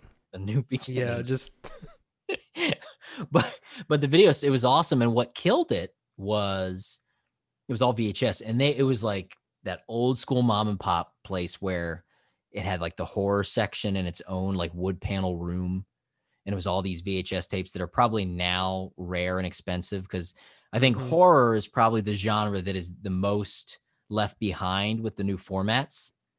Like, that's why a lot of horror DVDs are rare, because they didn't make it to Blu-ray and so on and so forth. And shout out to Shout Factory, though, because they do keep a lot of things alive that otherwise would be just gone. And that was my whole point with this whole physical media thing, is that, I mean, the numbers are showing that week to week, year over year, they're dropping 20 to 25%. So it just doesn't make sense for a studio they're a studio. They're not a DVD manufacturer. It makes sense to license those out to things like Shout, the Criterion, to all of those other ones. And then I said, why don't you just do Kickstarters? You're pre-ordering the DVD, and if you get to a certain perk, then they'll go, hey, we're going to do an interview with all the cast. If we hit I would this, support that for movies I want. Absolutely. But you know what I mean? Yeah. I don't understand why that's not a thing already, because that way you could bring out, True Lies and Aliens, and those are the two that Billy had brought up. But my jump to DVD was, that felt so much more impactful than Blu-ray. It took me a long time to get interested in Blu-ray. Now I am, to an extent, but I still don't like the interface. Like the Blu-ray, the special features don't feel, it's just not the same. I don't know what it is. Like I remember that when they released the Keaton Batman films on DVD, just having all those special features and commentaries, like that's why I buy a DVD. But I don't know. So I've been going through and trying to get, all the top. I'm like, all right, top 30 movies of mine. I got to get these on Blu-ray before they're not $8. Yeah. And I'm like sitting there, I'm like, all right, do I jump on the Teen Wolf Collector's Edition Blu-ray now? Yeah, it's like I remember there was one that when I was still working at Blockbuster, it was Swamp Thing. And I'm not sure what the deal was, but Blockbuster sent a note and they said, this is supposed to street. It was a collector's edition or whatever. That is supposed to street. You need to open up all the copies and destroy them. And I'm like, I can't destroy these. Swamp Thing's awesome. Why would you destroy these? I set them aside, and then we almost got in trouble because I still had them. We still had them in the store. That street date stuff was crazy. Like, I remember my parents talking about that, and they were like explaining it to me. I was like, wait, but Mom, like I was like, we took it home and watched it last night. What do you mean it's street date? It was, and getting screeners, like people don't know about screeners where they would go black and white after about 20 minutes. I remember watching the Titanic screener. Oh, what a world. That was fun, man. That was a fun time. I love that time. Man, it's unfortunate. It's kind of depressing that stuff is just, it's gone. But Ghostbusters. Speaking of Ghostbusters, so Afterlife. Yeah, we got to talk about the In-Between movie though. Unfortunately, we got to talk about 2016. Yeah. So I'll backpedal on what you say. Okay. Thoughts on when Ghostbusters 2016? Thoughts? My thoughts are the first 10 minutes or so, I was like, because I of course I didn't see this in the theater, right? So I remember. Didn't? Okay. It was. I gave it a shot. After its run or whatever. After everybody talked about it. But yeah, and I was like, I don't understand this movie's. I mean, so far I'm really liking this. That first little section is great, and then it just gets dumb. And I love Chris Hemsworth, but wow, unbearable. Unbearable. It's just a bad. It's. I don't know. I don't even know how to explain it, but the comedy just didn't land most of the time. There was a No. couple of things that made me laugh out loud, like legitimately laugh, but most of it was like, yeah, wow. I mean, I gave it every shot. I was like, all right, we're gonna go to the nicest theater that we can access right now, because I knew going into it, I was like, this is not gonna be good, but I'm gonna give it everything. As a Ghostbusters fan, I can't say, well, I rented it after and yeah, it was sucky. I gotta try to give it we saw it in an XD theater, which is like the high end. Cinemark. Yep. It's basically the in between of normal and IMAX, which I don't even really care for IMAX, honestly. I did see The Dark Knight in IMAX just to say I did, but I was like, so I'm sitting there and I'm like, man, this sucks. I was like, there's Heath. There's Heath over there. Yeah, I on don't that like part. IMAX either. It's too much. It's like the angle of the stadium seating is like this, and the screen is like this. So you I don't feel even like know. Yeah, I don't know what seat you'd have to be in for IMAX to work, but it was not where we were sitting. And I remember when it hit me the most was when the mayor looks out the window and the dead dressed up Batman guy hits and I didn't see it. Everybody in the theater jumped and I'm like, huh? Because it happened on this side of the screen, because I'm looking at him with his eyeshadow and his eyeliner on him. That actor always looks like he's got an eyeliner on. Yeah. But so XD theater, whatever, there were 3 other people in the theater. I was like, not a great sign. No. And it was like the first week. Wow. It started and I was like, all right, first mistake. You're trying to, all that talk from him about wanting Paul Feig, or however you say his name, wanting to do his own thing with it and something new. Okay, well, you've opened it the same, and then you blew it because you didn't give us the logo. It cuts to a cityscape and just says Ghostbusters in white text. Horrible intro for a Ghostbusters movie. You don't even hear the song. And it may have been cliche, but come on. Give us the Walk the Moon version that you guys recorded or something. I don't even start on the Fallout Boy, I think is what they use for the montage version of Ghostbusters. The car is wrong because they're like, oh, a hearse, right? No, the car in the first movie was not a hearse. It was a Miller Meteor ambulance. Okay, it's an ambulance. That's why it looks like an ambulance. It was not a hearse. So that was dumb. The cameos were awful, except for Ernie Hudson, because he's just so likable. Dan Aykroyd doing his bum impression as the taxi driver. I was like, oh, Danny, put the Crystal Skull vodka away and reel it in. Harold Ramis was a bust. Bill Murray was horrible, phoning it in with his cameo. That was, oh man. It was like they were like, look, you have to do it because of the contract. It was part of the deal that you all had to sign on if we ever made another movie, so you got to be in it. And he was probably like, ugh. And he's like, yeah, there's an interview of him talking about it. He's like, what do you think about the new movie? He's like, yeah, I just, I love these 4 girls. And that's the thing. I like them. It's weird because I'm not. Kristen Wiig is very funny in the right movie. Oh yeah, for sure. Not a Melissa McCarthy fan. That's fine. She's just Lady Kevin James to me. Is that? You're not gonna don't record this. And okay. Then we've got we aren't Nobody's live, are we?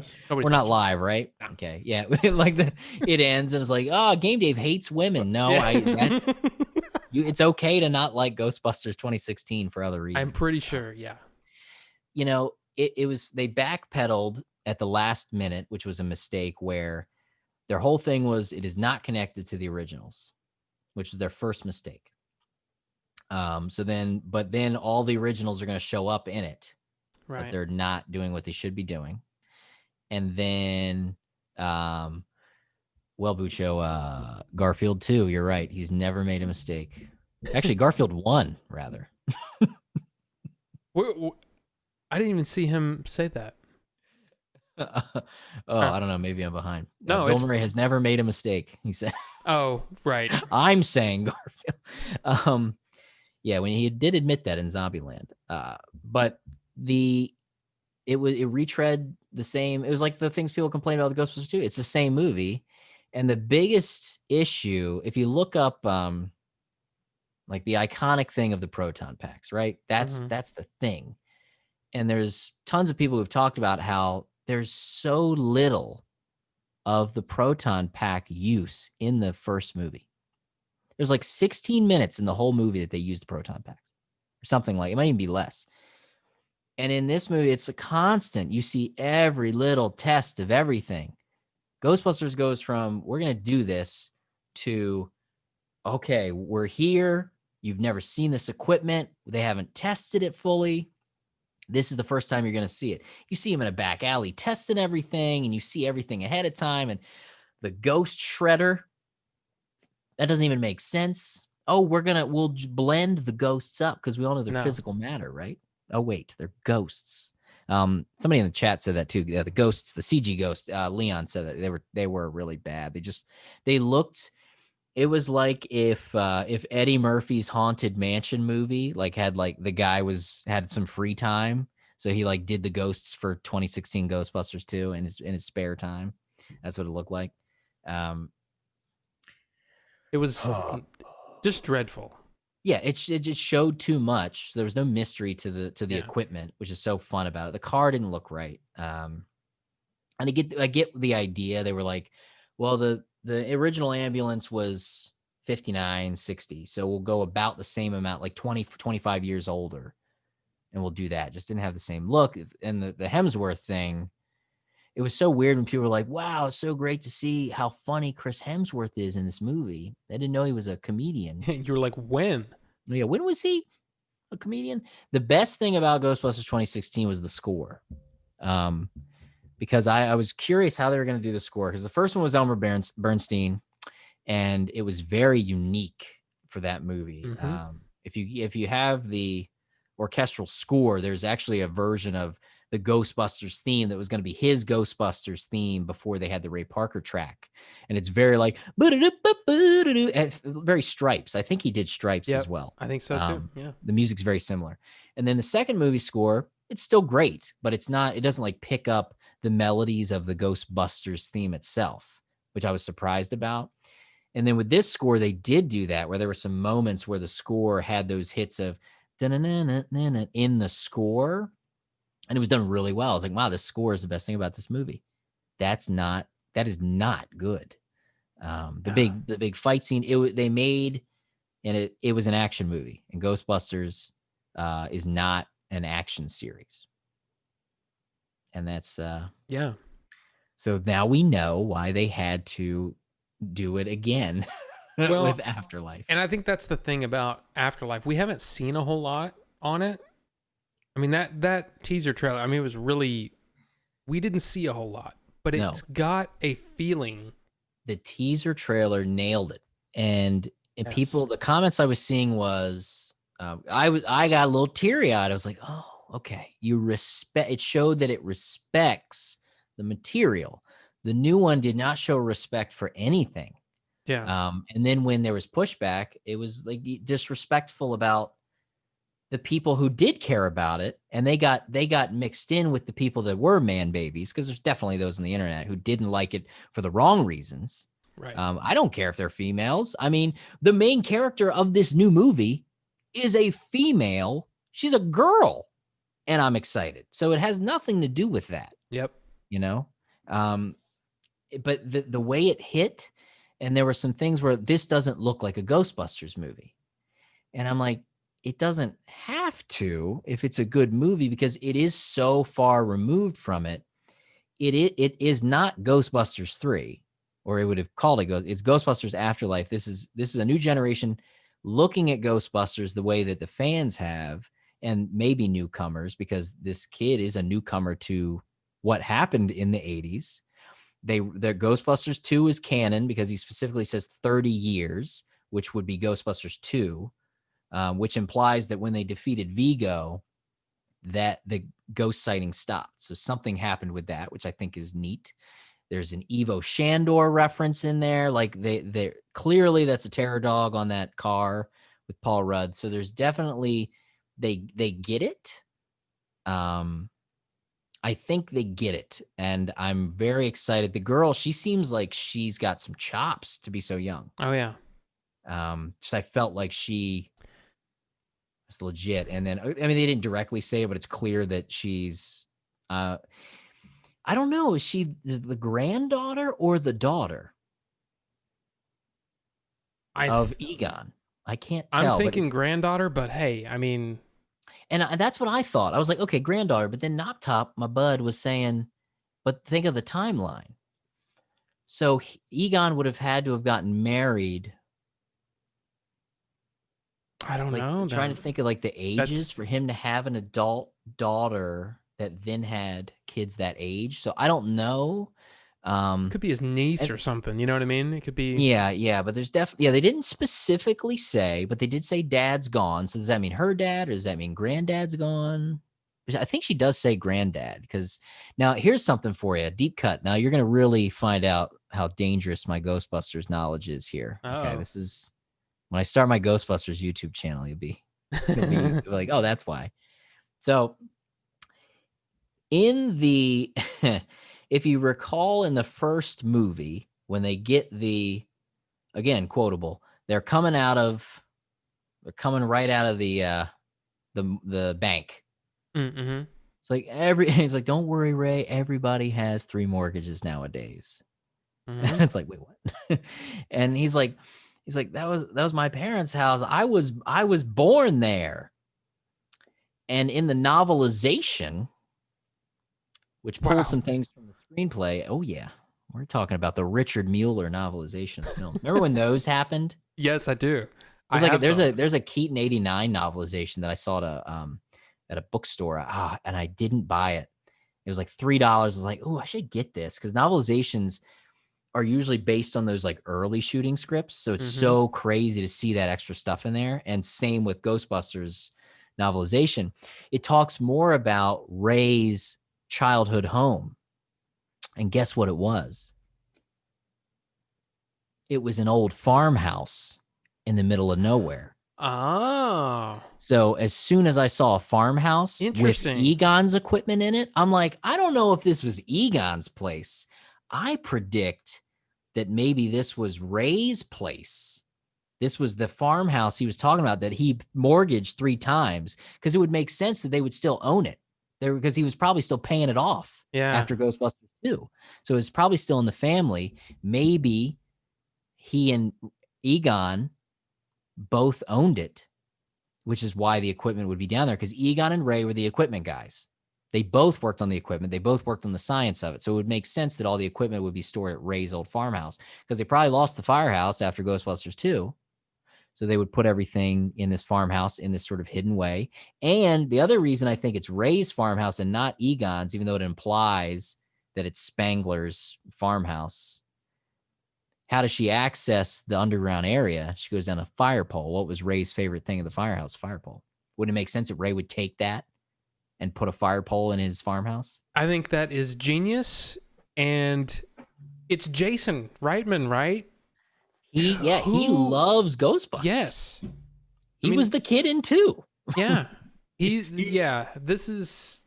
Well, you got me convinced. That's the stuff, those little things, if they pull that off, the fact that they showed news coverage and the fact that ghosts exist and people know what happened in the 80s. So you don't remember what happened in the 80s?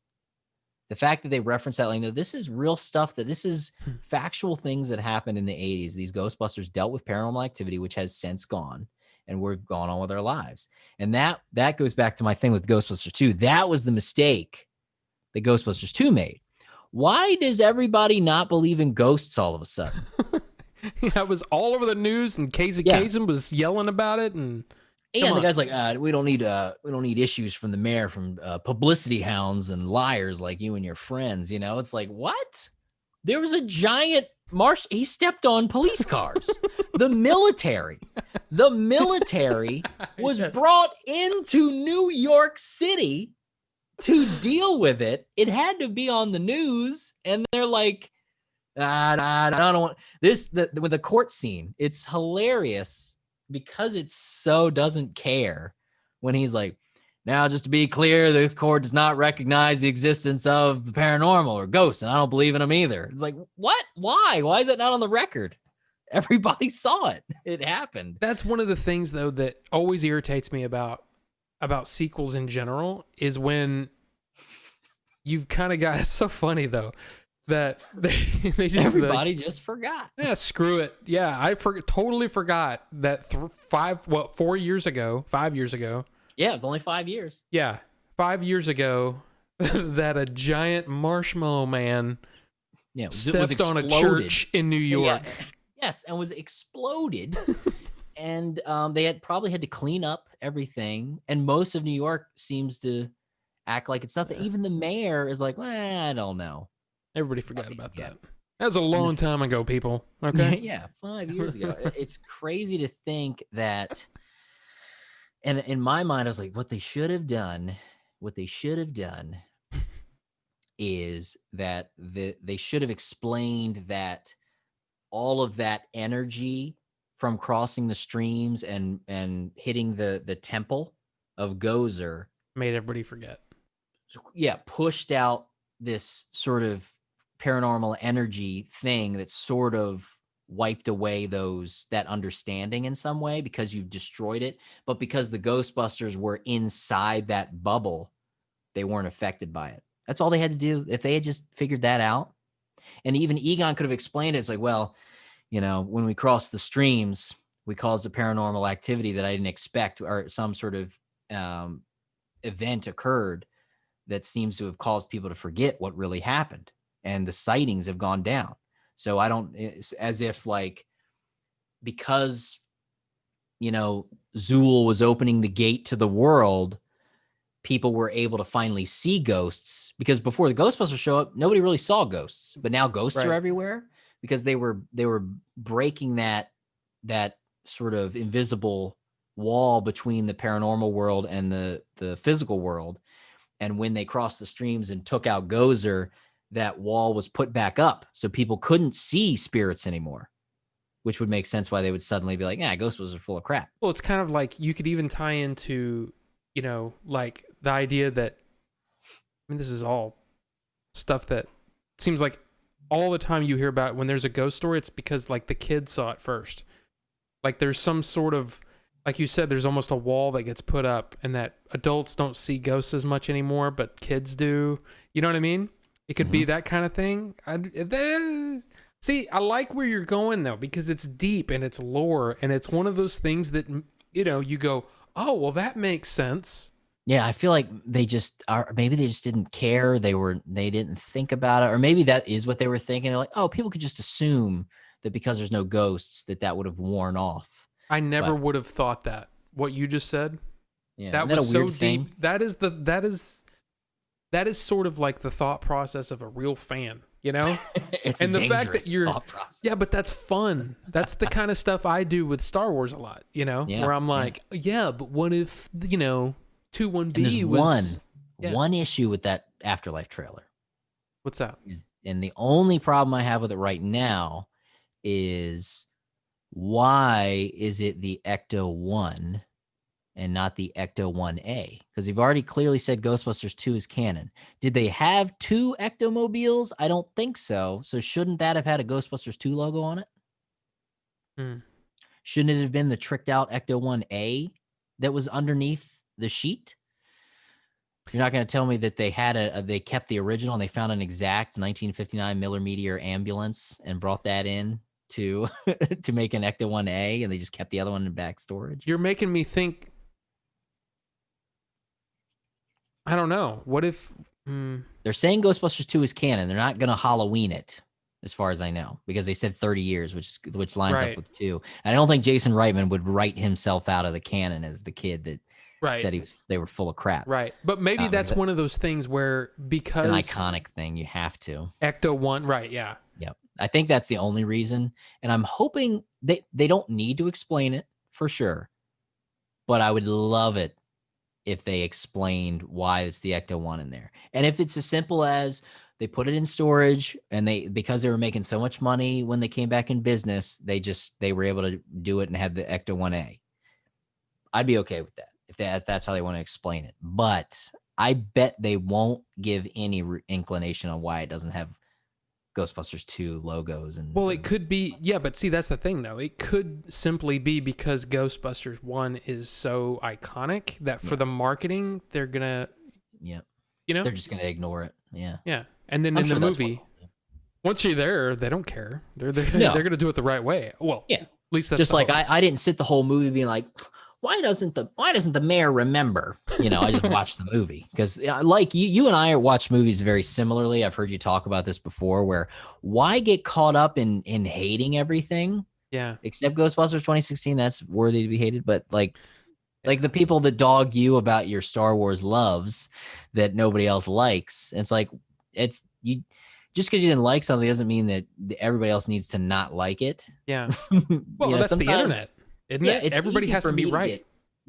I'm okay with dumb things happening in movies, and still being able to appreciate them and having fun with them. But yeah, so the Afterlife, I'm super excited for it. I'm glad. I think the best decision they could have made was to delay it. I don't like the idea of pushing the digital releases, and the thing is, Ghostbusters Afterlife has to be so successful, or Ghostbusters, that's it. This is it. It's over, because 2016 lost money.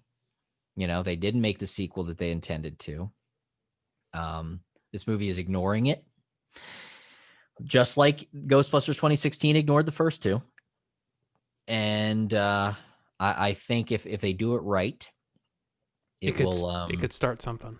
Yeah, because I would like to see more of what would happen, or maybe it is going to be a great end cap, look back at the originals with this little new story, and it could be self-contained. I'd be happy with that too. But I'm not going to say no to more of what I love. And I think that's the thing that's so scary right now. Just not to go back into pandemic talk, but just you have to. It's so related. Yeah, I mean it's so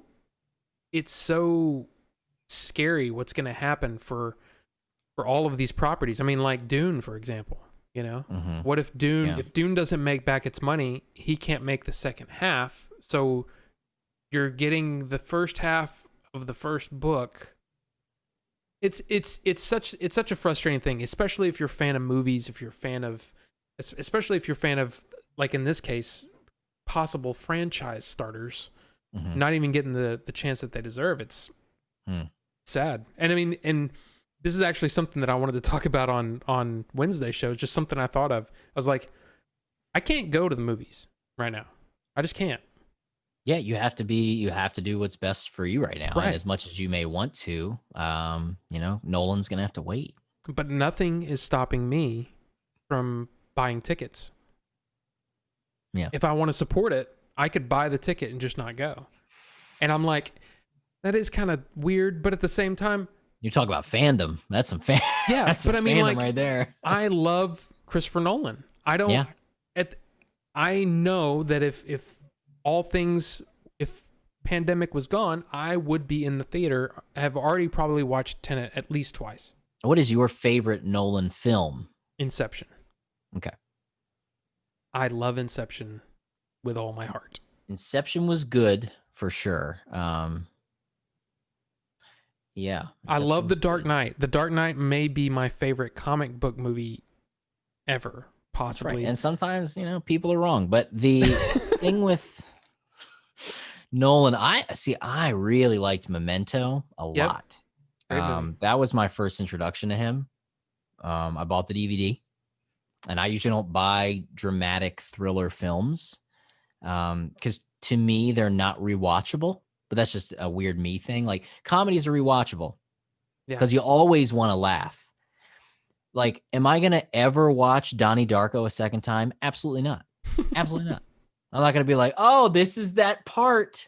This is that part where my butthole got tight because it was awkward. Yes.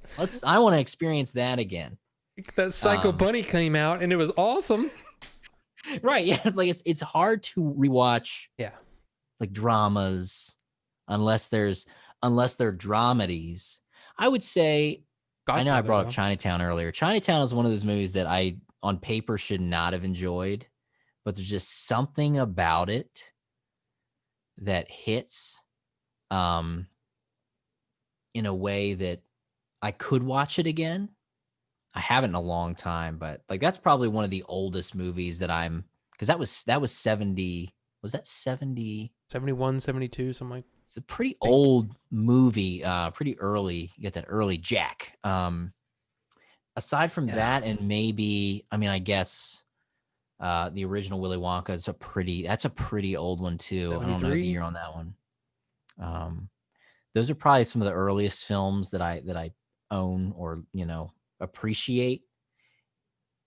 It's hard. The black and white era. That's something I can't get there. I haven't been able to do it. It's Late such a 70s is about where King of New York's really good. That's a great one. yeah. That's early That's 80s, I think, an right? early 80s one. See, it's Yeah, weird. that's my sweet spot. Probably like 80 to maybe 93. But the 90s is a tricky time for movies, and it's one of those things that they don't.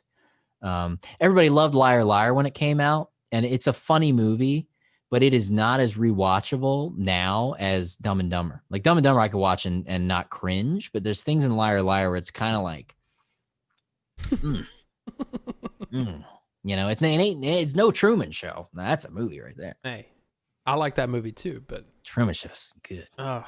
but see, like I'm one of those that I think I grew up right in that right time where I was hanging out at my aunt's house. She was big in the silver screen, stuff like that. Mm-hmm. And she lived next door to my grandmother, who's also a big movie fan. She went and watched E.T., in 82 with us. You know what I mean? It was a big thing. Okay. I got my love of old movies from her because she sat me down. She goes, watch this movie. It's called The Uninvited.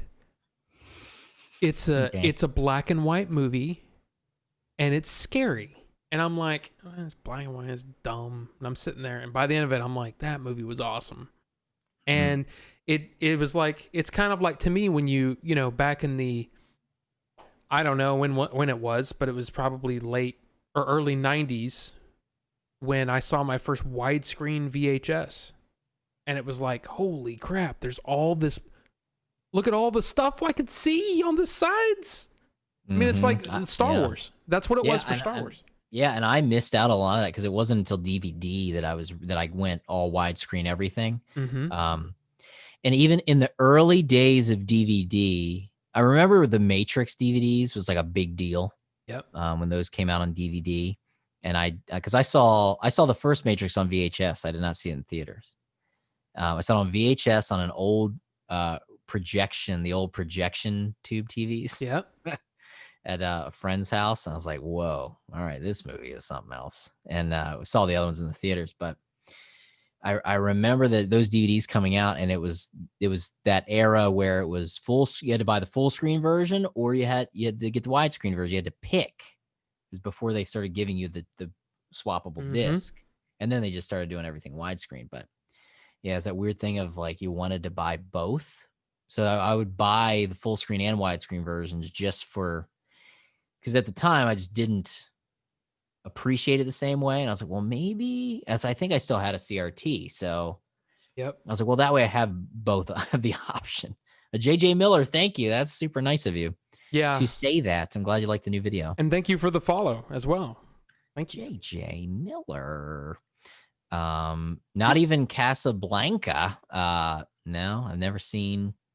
See, to me, I think that's what happened is when it was, I don't remember what movie it was. It's probably one of the movies that my dad showed me where he's like, sit down, son. Let's watch this film about the whatever. And I sit down and I'm like, oh, God. And then I enjoy it. And I'm like, wow, that's really good. And then you start going, okay, so there was, Ghostbusters 2016. There's this piece of crap over here. There's this piece of crap over here. Or I can go back and watch the Best Picture movie from 1953. Oh, well, yeah. I mean, and it's like, and then you watch one and you go, holy crap, what a great movie. And it starts to, at least for me, that's what happened. Yeah, and so I probably need to give things like that a try. That's the thing I've always been, because I had this idea in my head of what those movies are. And I think that's my struggle, because I'm definitely, almost a lot of movies in my faves are going to fall in that 80 to 89 Yep. arena for Oh, sure. no, I'm this exact same way. But And then 92, like oof. 1992 is what I call the leftover 80s movies, Yeah. because they're not, because you think like 90s and you're like 90s, whoa, WYSIWYG, Y2K's coming. Like it's like there's 80s, you know what I mean? Like where movies felt like, oh, this is an 80s movie. And then you've got the movies that are like, oh, Yeah. this is a 90s movie. Yeah. Something about 92, like Batman Returns, that's 92, but it felt like leftover 80s. And again, that makes sense because, most of these movies were filmed. That was probably filmed, earlier. So these 91, movies yeah. that came out in 91 were probably filmed in 89. So they have that feel still. Kind of, there was somebody talking about Bill and Ted, because they had the third came out, and how, Bill and Ted Bogus Journey felt like an 80s movie, but it had tinges of what was going to be the 90s Right. movies. But yeah. And 93 is where it really started to blow up into the 90s movies with Jurassic Park, right? yeah, I think that's where that's the turning point, I think. I never really thought of it that way, but yeah, you're absolutely right. Yeah, 91, 92, those movies still felt for sure like 80s movies, which I appreciate. I mean, I love Batman Returns. Again, it's very similar to Ghostbusters 2. Like it gets dogged on in very similar ways, I think, because Batman 89 is such a classic movie. Yeah. But it's like a Nicholson vehicle. Yeah. Because I think Joker's probably in the movie more than Batman is as Batman. And we were talking about that with the proton packs. Beetlejuice, which is one of my favorite movies of all time, Beetlejuice is in the movie for less than 20 minutes. And it's the name of the movie.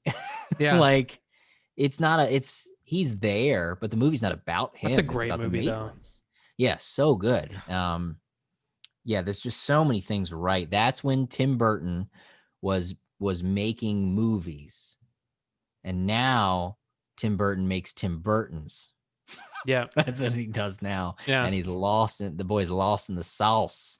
Yeah. Yeah, like it doesn't even look like German expressionism anymore, like it did back in his early days. Like it's just, I don't know what he's doing. It's weird though. I still like some of his stuff, but I know what you mean. I haven't seen.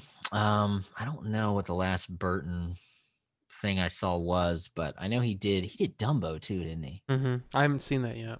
There's only one reason I want to see Dumbo, and that is Keaton, because he's in it. But my mom, you talking about your aunt, and my mom is why I love Michael Keaton, I think, because I remember, it's such an odd thing. Like you don't think of Michael Keaton as like a sex symbol, but my mom was all like, Michael Keaton looks good. He's good looking. My mom's kind of like, she's a little thug. Like she's kind of like, I like Michael Keaton. Like one of my mom's, I'll give you 5 guesses to guess one of my mom's favorite films of all time. I will give you 5 guesses, Rob. Mr. Mom. Mr. Mom? No. Night Shift. No. 3 to go. Yeah. Is it a Michael Keaton movie? No. Oh. That's what I'm saying. My mom's kind of like a unique. Okay. Okay. I was thinking I had to pick a Michael Keaton movie. No, Sorry. I threw you off with that. Right? You would think that. I was thinking early night. I was like, oh my God, I don't know any early night Michael Keaton movies. I know. Yeah, it's not Keaton. 3 to go. Boys in the Hood. Wow. Weirdly closer. You're weirdly closer. Oh yeah. Is it Dangerous Minds? No. Last guess. Brazil. All right. So the answer, of course, is Friday. Okay. She loves Chris Tucker. Yeah, but I mean, come on. Did my mother see Boo 2, a Madea Halloween in theaters? Answer, yes. That's my mom. But yeah, when we were kids, she's like, Michael Keaton's my Batman. I don't want to see that new one. She hated Christian Bale. She's like, that's stupid. And I'm like, that's stupid. But I mean, there's some goofy things in the Keaton films, but they are still amazing. But like the fact that she loved Batman and Batman Returns. Batman Returns, I think, is her favorite Batman movie of all time. But Wow. she just loved Michael Keaton. But if she didn't love all of his movies, she just liked him in this weird kind of way. And then I took that, and that's when I found The Dream Team and Pacific Heights, which was, I think Pacific Heights is still one of his best performances of all time because he is so unlikable. Beetlejuice is his best comedy performance, I think, of all time. I mean, Multiplicity's great. Harold Ramis directed. I was just thinking about to me, there's just a couple of scenes that I like Michael Keaton. You know, when I think of Michael Keaton, what comes to your mind? For me, it's the scene of Mr. Mom where he's, how about a little trim on that mustache, Ron? That I love that. And then the it's the craziness of you want to get nuts? Come on, let's get nuts. That's Michael Quotable. Yeah. Has nothing to do with Batman. For someone who's never seen that movie, they would not know that's a Batman movie. But that is a quote. That's the Twinkie. Well, I mean, there's so many. Dance with the Devil in the Pale Moonlight. Pow. There's so many. Where does he get those wonderful toys? Yeah, where does he get those wonderful toys? The trailers aren't the same nowadays either. Like that was trailers. We would look at trailers from that era and be like, wow, trailers were really crap back in the day. And they were 40 minutes long. Yeah, they were so long. Like you watch some of those original trailers from the 80s films. They're like, and they just the narration. They don't really have narration anymore in trailers. Yeah. But that was the movie aspect. Yeah. Whoa. What? Whoa. You're going backwards. Fade out to black. A couple seconds of that. I don't have to put any footage in, and we're back up. Well, and it's instead of the narration, it's just the words text. In very, very small, wide space text font. One man. One man in. What are you doing? I don't even know. We'll find. You know what I mean? It's just like something. Yeah. In a world. Yeah, exactly. It's the what's exact the movie same where he was a serial killer? What is that movie? Keaton. Where he's in prison. Oh. Footloose. That's it. No. Footloose. Of course. I don't remember. I know what you're talking about. And I'm not my keyboard. I have to because that's a great movie too. And I don't know why I can't think of. Oh my god, we've been going for 2 hours. We haven't even talked about the Game Chasers movie. No crap. Desperate Measures. Yes. What Andy Garcia? What a freaking movie that is. He's nuts in that movie. Yeah. But still, I think Pacific Heights is his best like bad guy performance. Gung Ho, last movie. Gung Ho is such a good Ron Howard film. Such a good freaking movie. Gung Ho, love it. Yeah, Michael Keaton's definitely one of my favorite actors. It's hard to think of like so a good. Bad performance that he's done. No, he's one of those actors that, and he stays out of the public eye. He's never been in drama. Love it. He's one of those actors that you're like. You're watching the trailer and you're like, okay. Oh, Michael Keaton's in it? Oh, okay. Well, then at least that's taken care of. It almost got me to saw that Dumbo movie that I did not want to see. Yeah. CGI baby elephant running around. Yeah. Watch it. Damn it. Throw that out there. Yeah. But no, and I apologize. We've just been chatting. That's what this show can be. Really good at this, guys. Sorry. But no, it's really fun. Before we get into the Game Chaser stuff, do you need to take a break or anything? You want to get some water? No, I already pooped myself, so I'm right here. I'm just okay. This chair has a custom hole like cut. Good. And as I swing, if you see any stink lines, you'll know it's gone too far. But no, okay. So this is something I didn't ask. It's one of those things that I don't know. It's a weird thing, but for me, I want to know this. With the movie, like, how did you get involved with Billy and Jay in the first place? Okay, good. That's a good question, Rob. Well, many years ago. So we obviously are in a similar community because, Of my course. channel's generally focused on retro gaming. I've done modern stuff, but there's that retro thing. And obviously, um, that's where Billy and Jay have their focus with the Game Chasers channel. And I don't know. I think we were aware, I was aware of them in the early days. And, we show up to a lot of, they're crazy. They go to so many conventions Yeah. that make no sense because they'll still drive to them. The fact that they drive to East Coast conventions is still nutty to me. Um, and it was several years ago, probably the first time we met was at Too Many Games. And I think it was my second year of going to that convention. The first year I just went for one day, and it's like a 3-day convention. The second year I went, I met them. And I was getting my sea legs. I was still a very young in the community. Like I was not Right.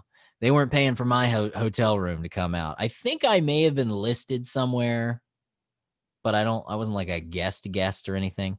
That was the next year I hit that level. And they had this thing where all of the guests were given it was right next to, it's at the Greater Philadelphia Expo Center, and next to it is I don't know if it's still there, but there's like an arcade. It's like an off-brand Dave and Buster's sort of situation, but they also had like indoor go-karts and things like that. And what they did was they opened it up for people that were part of the Screenwave network, and then also, some of the guests to go, and basically were given cards to play arcade machines and all kinds of stuff. And it was just us from the convention, which was amazing. They never did it again, probably because they lost so much money doing that. But it was amazing. I loved that. It was probably the best convention perk ever. And that was only my second convention. And Billy and Jay and Eric were there. Now I had met Eric in passing because we were probably similar size channel wise at the time. Similar. Yeah, I was a little bit shorter. So and Eric was actually, props to Eric. Eric was a big fan of my videos back then. I don't know, who knows now, but I know he really liked my stuff because I have a video production background. So a lot of people on YouTube will get on YouTube because of a passion, and then we'll learn the behind the scenes stuff after the fact.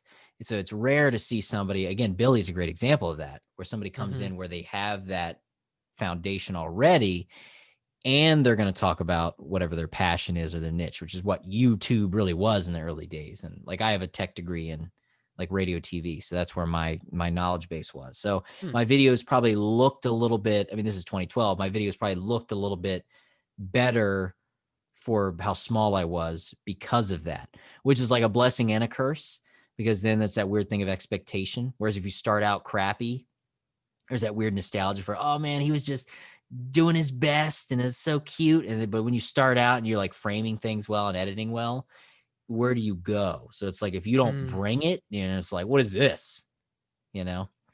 And we were walking around, and Eric, I believe Eric was the one that I remember meeting Jay for the first time.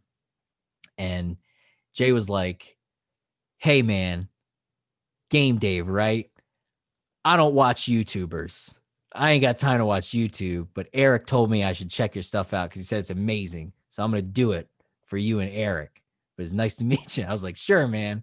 Absolutely. And then Billy came up to me and approached me it was all at that arcade thing. He was like, dude, I just want to say you have amazing editing stuff. I know the effort you're putting into your videos. And I was like, oh, thank you. That's so nice of you to say.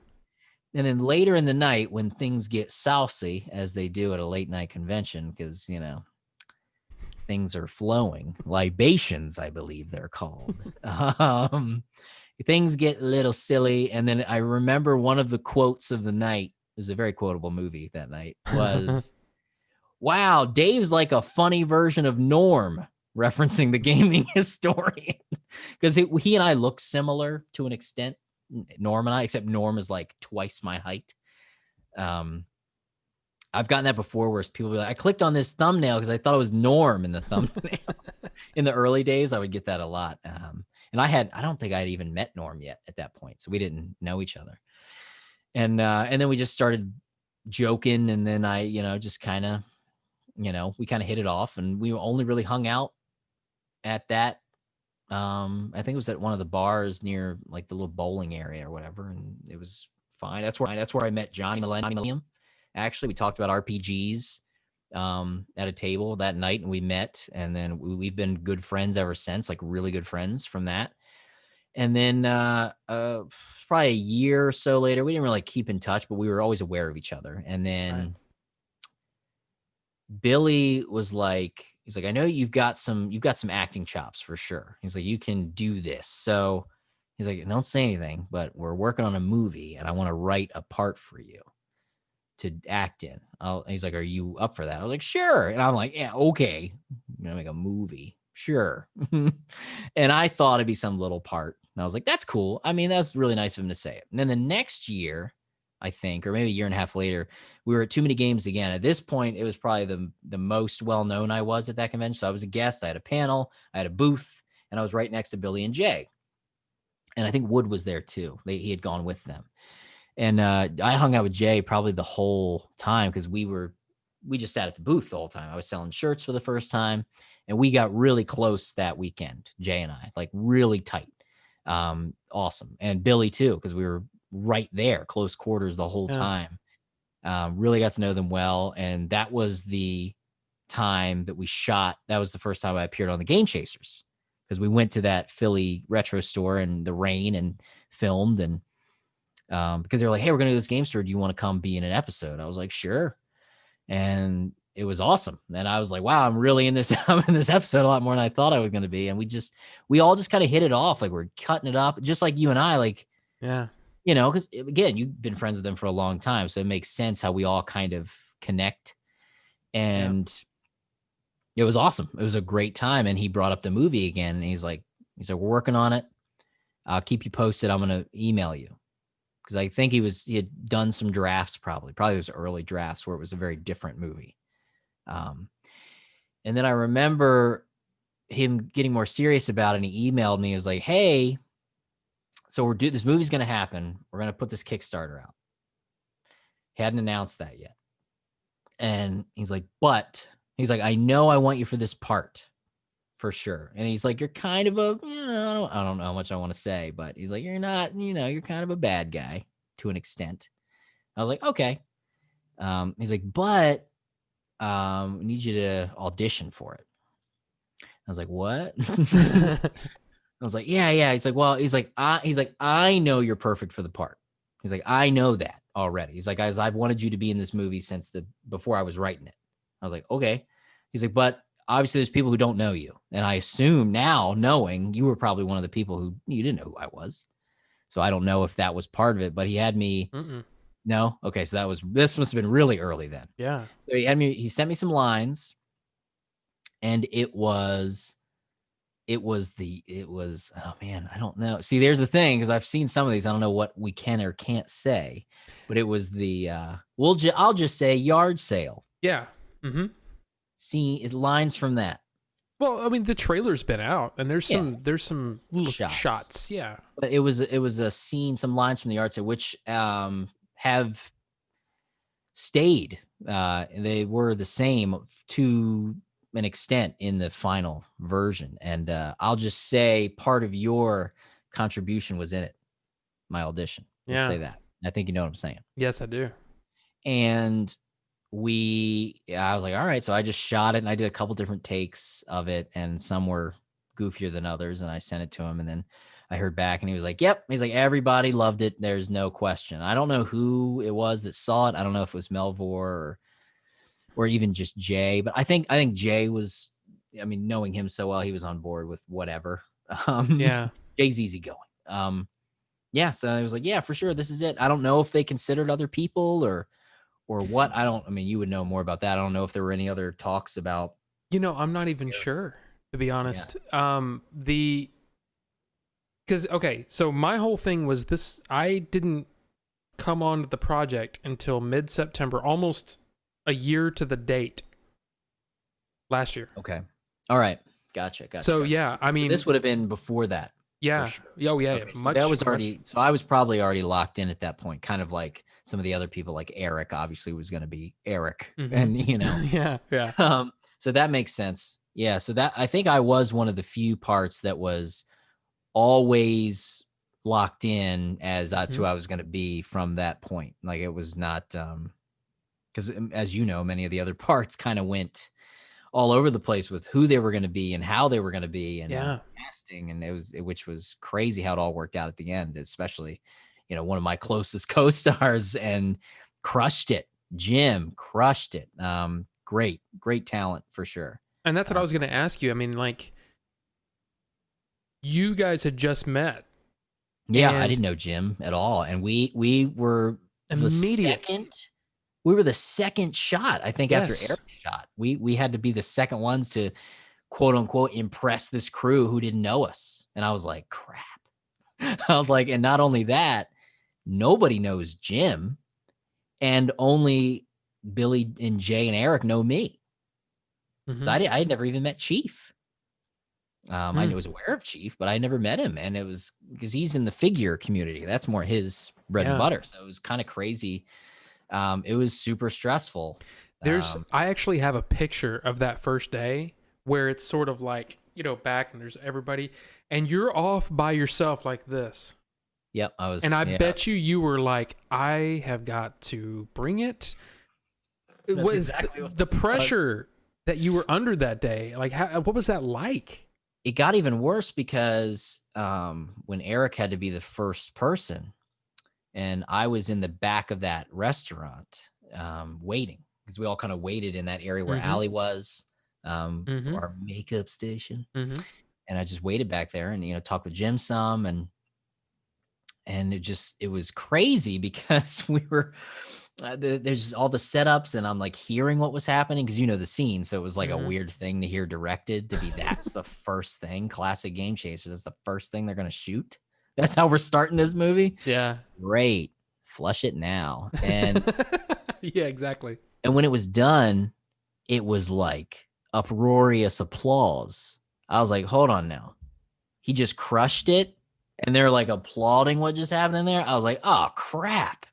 Now I gotta follow that. I was nervous. I was like, wow, that's when I got nervous. When I was like, okay, so they're gonna expect it and then not work. You know, Jim and I never worked with each other. We had never spoken because up until that point, I thought it was going to be a different person that I did know. I knew the original person that was cast in that role, but you know, with miscommunication and the way things worked out, he couldn't do it. So I was like, wow, this is going to be very different. And honestly, I think it made it better that we didn't know each other going into it because there's no preconceived notions or anything In about fact, how it would work. I don't think I mean, this is, again, one of those things where, you know, I'm, you know, maybe boosting Jim a little too much for his own good because of his huge ego. No, I'm kidding. Gosh, I know, right? But no, I believe he didn't get the full script until like just days Yeah. before. Yeah, it was And pretty early.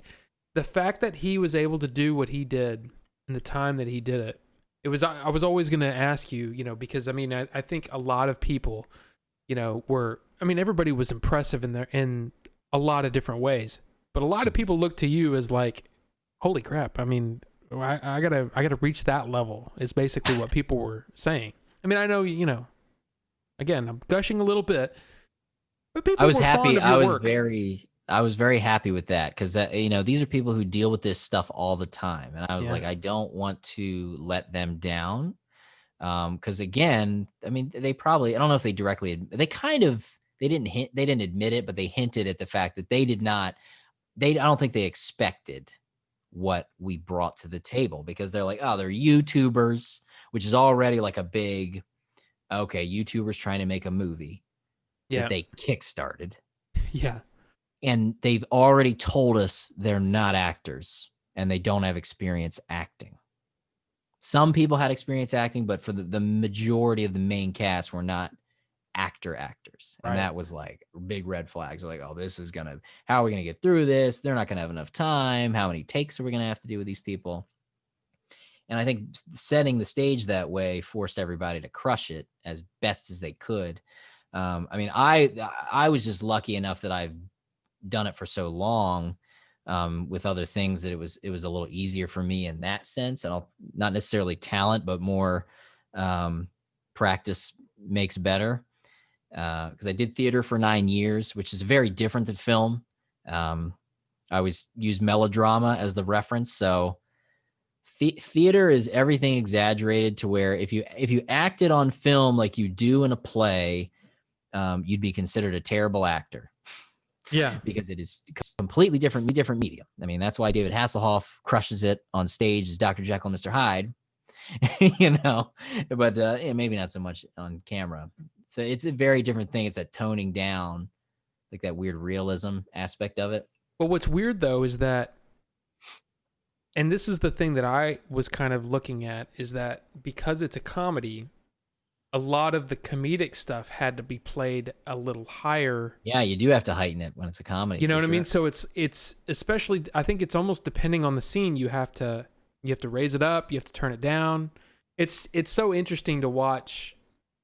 I mean, just the way that worked. And yeah, you see so much more than I have, which is crazy. Oh my God. Yeah. That was a big fear I had, where I was like, okay, so they keep, and that was the other big thing that was really weighed on me a lot, was a lot of that talk of, well, Dave knows what he's doing. You'll see. Because Billy and Jay were, like, oh, Dave's got acting experience. I'm like, oh my gosh. Because I'm like, don't. Yeah. I've not been on a film set though, Right.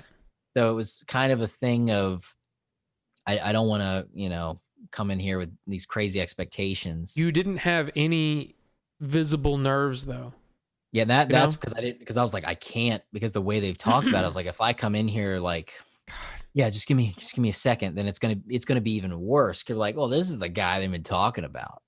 But I didn't want to make myself out there. Like I kept very quiet those first couple of days. I just stayed in the back until they needed me. I didn't talk on set. I wasn't joking around on set. I was very much like, okay, ready. Dave, you ready? Yep. And I would just do it. Like, it wasn't until we all got comfortable with where we were that I cut up on set and things like that, because I was like, I don't want to be, oh, here's this guy, like, he's so casual about everything. He thinks he knows everything. And I was like, not at all who I am or who I want to be seen as. I want to do the best job I can to make everybody else's life easier. Right. And, yeah. And then, I'm trying to lift Jim in my first scene. So, yeah.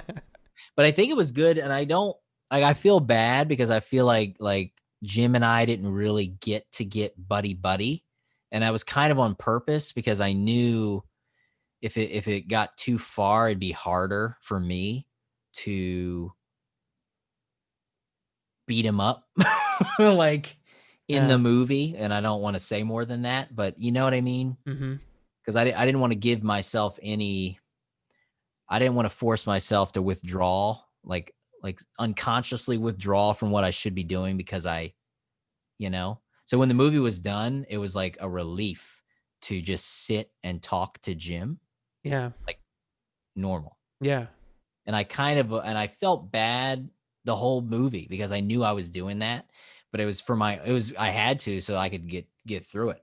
And, yeah, I mean, Jim was great. It was better than what it would have been had Jim not come on. And I will say that many times. Well, Jim brought it. And this is one of the things that kind of surprised me, I think, is that, like, when Chief's character played completely different and read different than what was planned or what you expected. Right, because he signed on the day before or whatever. Your character, for no other reason, but just because I interpreted it different, mm-hmm. You played him completely, you played that character of Morton, I can say that. You played that character differently than I read on the page. And I'd read the script 20 times. You played it differently. I remember you saying that to me, or like a couple days into shooting, you're like, Yeah. dude, I just want to say you are not. And I was like, oh God, you're like, you are not what I expected. But I'll Yeah. let you keep going. And that's it. And that's all he said. And he walked away. I was so enigmatic. You flip the And table. You hit the young version of Billy with the table. yeah, no, there was no child abuse on our set.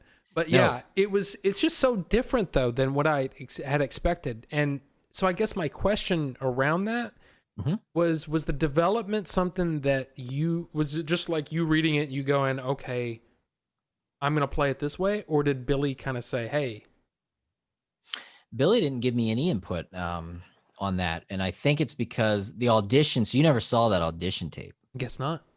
No. I wonder, man, I wonder if that's even Oh, out there. guarantee you he has it. Yeah, he's a digital hoarder, so I'm Yep, sure it's somewhere. guaranteed.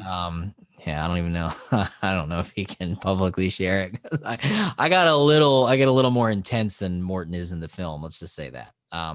But the way that I think, I probably have the files somewhere, because I'm kind of similar. I'll pack rat a lot of my footage.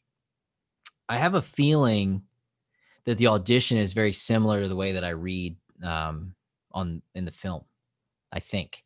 So that's probably why. And he's like, nope, that's what I thought he would do. I think Billy just knew, because he does have that eye director wise for Mm-hmm. sure.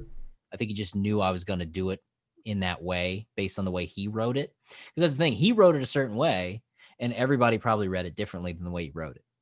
Because nobody's going to see it until it's like, oh, that's how Billy was thinking Morton was going to look and be on camera.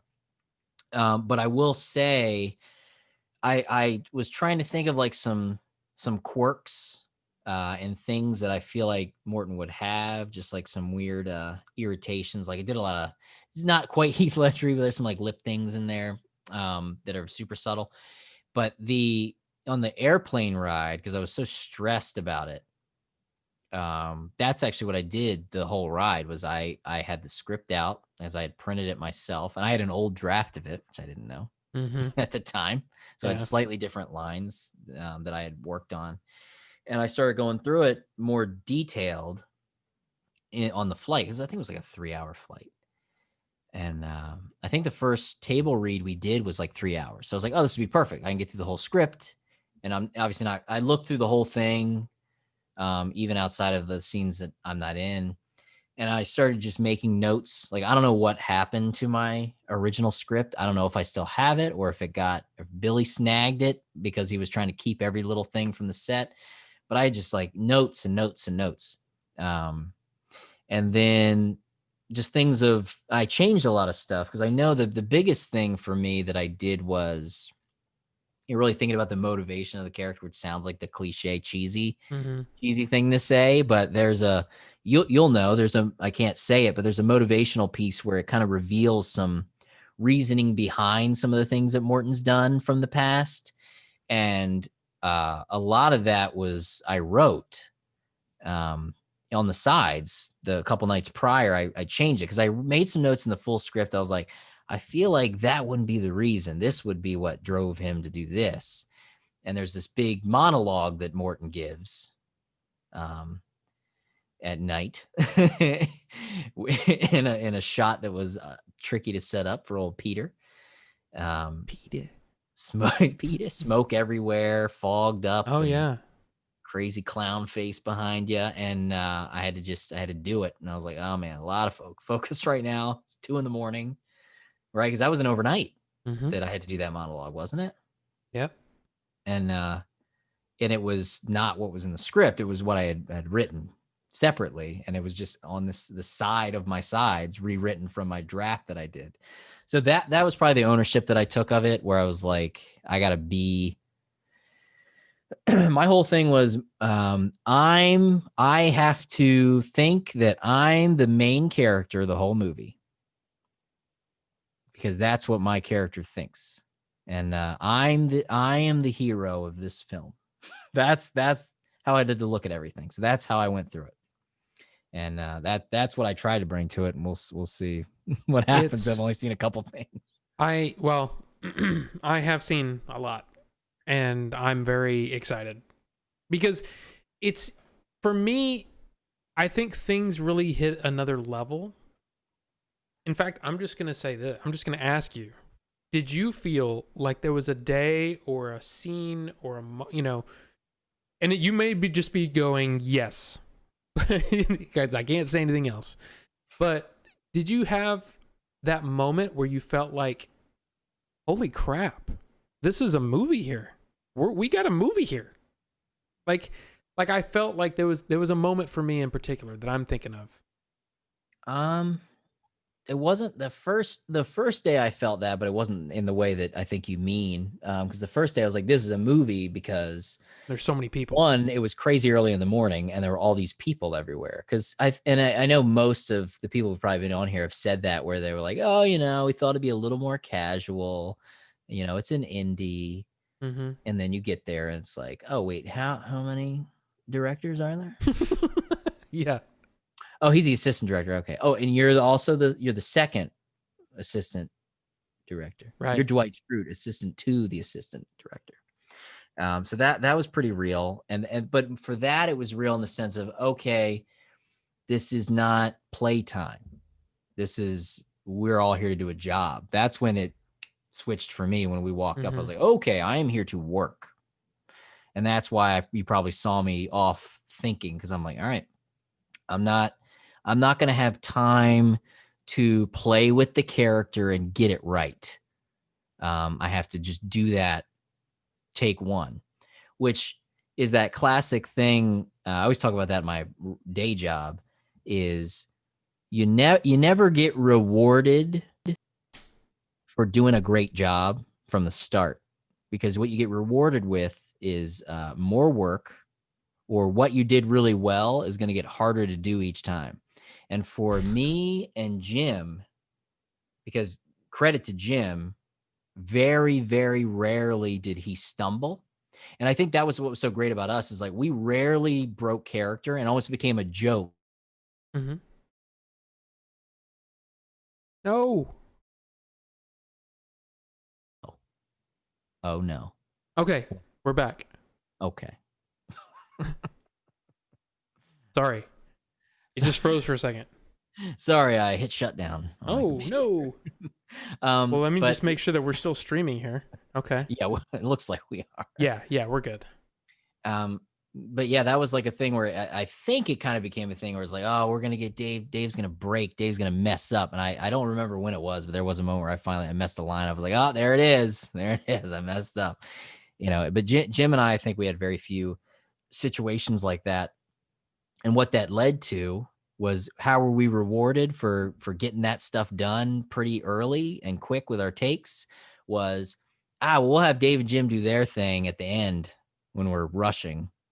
I remember being outside of the roller skating rink, and it's like, all right, we got like one take, so you better just grind. And I was like, again, inside, I was furious, because like, it's not fair. I was like, they got to do like 20 takes and get it and just tweak things and play with it. Jim and I didn't get a lot of chances to play with it, and neither did Eric and Chief, because they were knocking it out of the park. So what happened with them is the same thing. Is they would always joke like, they're Cheech and Chong and us, not giving us any time to do anything. And they're like, they're like, Dave, you and Jim are honorary Mexicans today, because we got to do everything in one take. Because they would normally hit it. And they're like, we'll just, we got to get Billy and Jay's stuff knocked out really well. And then we'll just, you get 2 takes. And there were a lot of moments where we got like 1 or 2 takes. I think there was like a shot in the truck where I had to speed off, and I think they gave me 1 shot to do it. And I don't even know what happened. It's a blur. Yeah, I will just say that there's a lot of it really works. So you think there's a moment where it felt real, huh? Well, okay, so of course that first day I'm like, okay, there is a lot of people here, but for me, and I've said this I think it was on Billy's interview that I did, where that was really strange, interviewing the guy you've known for 26 years, but whatever. But right. Anyway, it was that Saturday where the kids were there, Mhm. Um, it was at the grandfather's house, and I could watch Billy work, and it was like, and then for some reason it was like, okay, all of this stuff that we've been doing is great, but if these kids don't nail this, if these kids Mhm. don't feel right, then this movie's gonna be trash.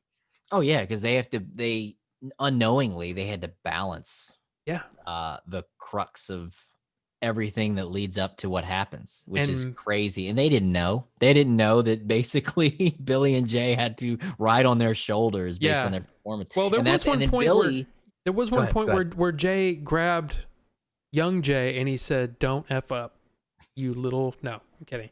No, but it's you're right. It's like the pressure that they didn't know they had. Yeah. And I remember Billy, yeah, he went director mode, Yeah. and he was just doing utilizing everyone he could. And then that was when we had the dressing room that was in like that Mm-hmm. weird part of the house that looked like it has never been level. And Mm-hmm. I was like, why do I feel like I'm leaning every time I stand and get my makeup done? But he sent me in there because that's where the kids and their parents were, to work with young Billy on his lines, to help him work on some things and slow things down, because he was very energetic, Mm-hmm. and he was going quick. If you remember, Mm-hmm. I and do. he was nailing it, but he was fast, and we didn't want it to get lost in that, because we knew how important Billy's young Billy's lines were going to be to that moment, because they get referenced constantly in the movie. So we had to. So I was just sitting there trying to help him slow down, and then little Jay, he was just Jay, Yeah. basically. And then my young self does exist in the movie. I'll say that. Can I say that? I If don't know. not, it's happened. There you But go. there, a lot of people have young versions of themselves in this movie. Let's say that, and And that was awesome. it again, I think that was the moment where I was like, okay, this isn't just me helping my friend. This is something that's I feel like it's special and I feel like this is bigger than I thought it was. And then there were other scenes too that kind of was like probably nobody else was afraid of, but I was afraid of, because it was like, because to me I'm a theme guy, I'm a lore guy, Mhm. right? I love characters. Yeah. So all of those there were scenes that had to work, and if they didn't work, then it was going to feel weird. Mm-hmm. And those scenes came and went, and I was very happy. And Yeah. then you made me laugh and tear up, crying laughter, because I mean, holy crap! There's just fun stuff, guys. Just wait. It's oh my god, it's great. Yeah, and it's funny because I think a lot of people are thinking it's gonna be like this fart joke movie. Yeah, It's totally not. It is not that movie. It is a nobody would think, oh, you know what? That Game Chasers movie is a heartwarming story. right. Wait, what? You talking about the guys that do the floating head thing? Mm-hmm. Okay.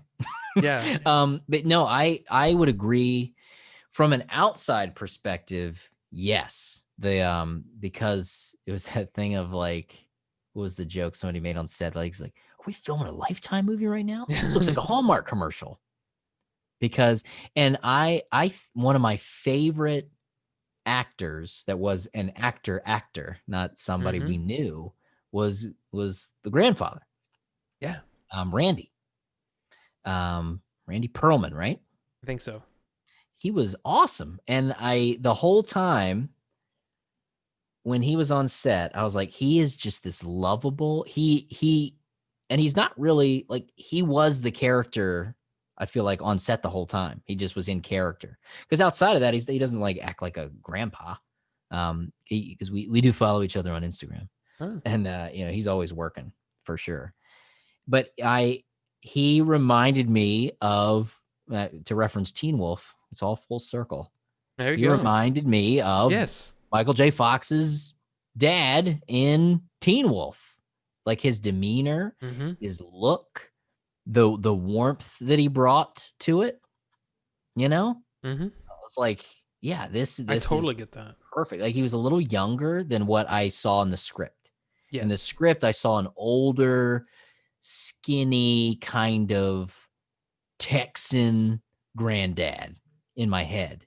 And that's where my expectations were thrown. I was like, oh, no. This is so, I just see him be like, now, Scott, you got to play basketball fair out there. I was like, yeah, it's him.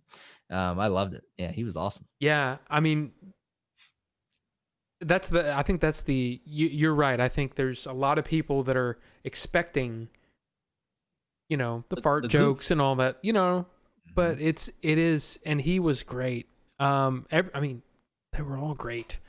There's so many characters, like characters, which is just so much fun to watch. And then, like one guy that really scared us. Because I was gonna say, seeing that stuff. I'll just say 52 action-packed games. Seeing that was, you know what? I think the majority of what was shot at that house, I'll just say haunted house, because if you look at the trailer, you would assume that's a haunted house scene. Mm-hmm. I'll say the haunted house is when it really felt like an on-location movie, because that house was nuts. It just seemed like something that a studio would use as a location for an indie. And I had some scenes in that too, of which we were rushed. Jim and I leaving the house were rushed. We didn't get a lot of chances to, and they were like, they're like, hey, we're not going to do any pickups. We're only doing one shot, and it's all going to happen in this one shot, which meant we couldn't mess up because we couldn't do any cutaways. And for editing, Billy he's not going to be able to cut around it. Yep. Because it's just that. I mean, maybe you could cut to a close-up of somebody else, wink, wink. But I think we didn't do any pickups, so we were stuck. It just has to be Leon. Yeah. The House of Cat Allergies. Unfortunately, yes. Yeah, it was crazy. Yeah, I mean, the first that I'll say, I didn't have a lot of time to focus on anything that first day because, as you know, I declared the set a vape convention one day because in Delaware, there it is. Yeah, nasty. See, here's the thing. It's not nasty. I love you, but still, I stick to my guns.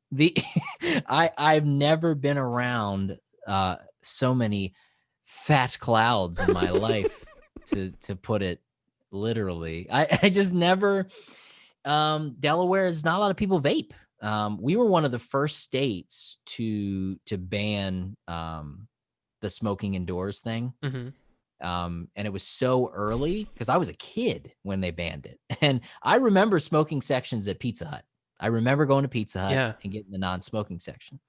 And that Pizza Hut's still standing. And I will agree with Jay. Jay likes to say, sit down Pizza Hut is still the best pizza, but it's hard to find because a lot of the Pizza Huts are express Pizza Huts. But if you can find an old school Pizza Hut, the recipe's different than what they send you in the delivery.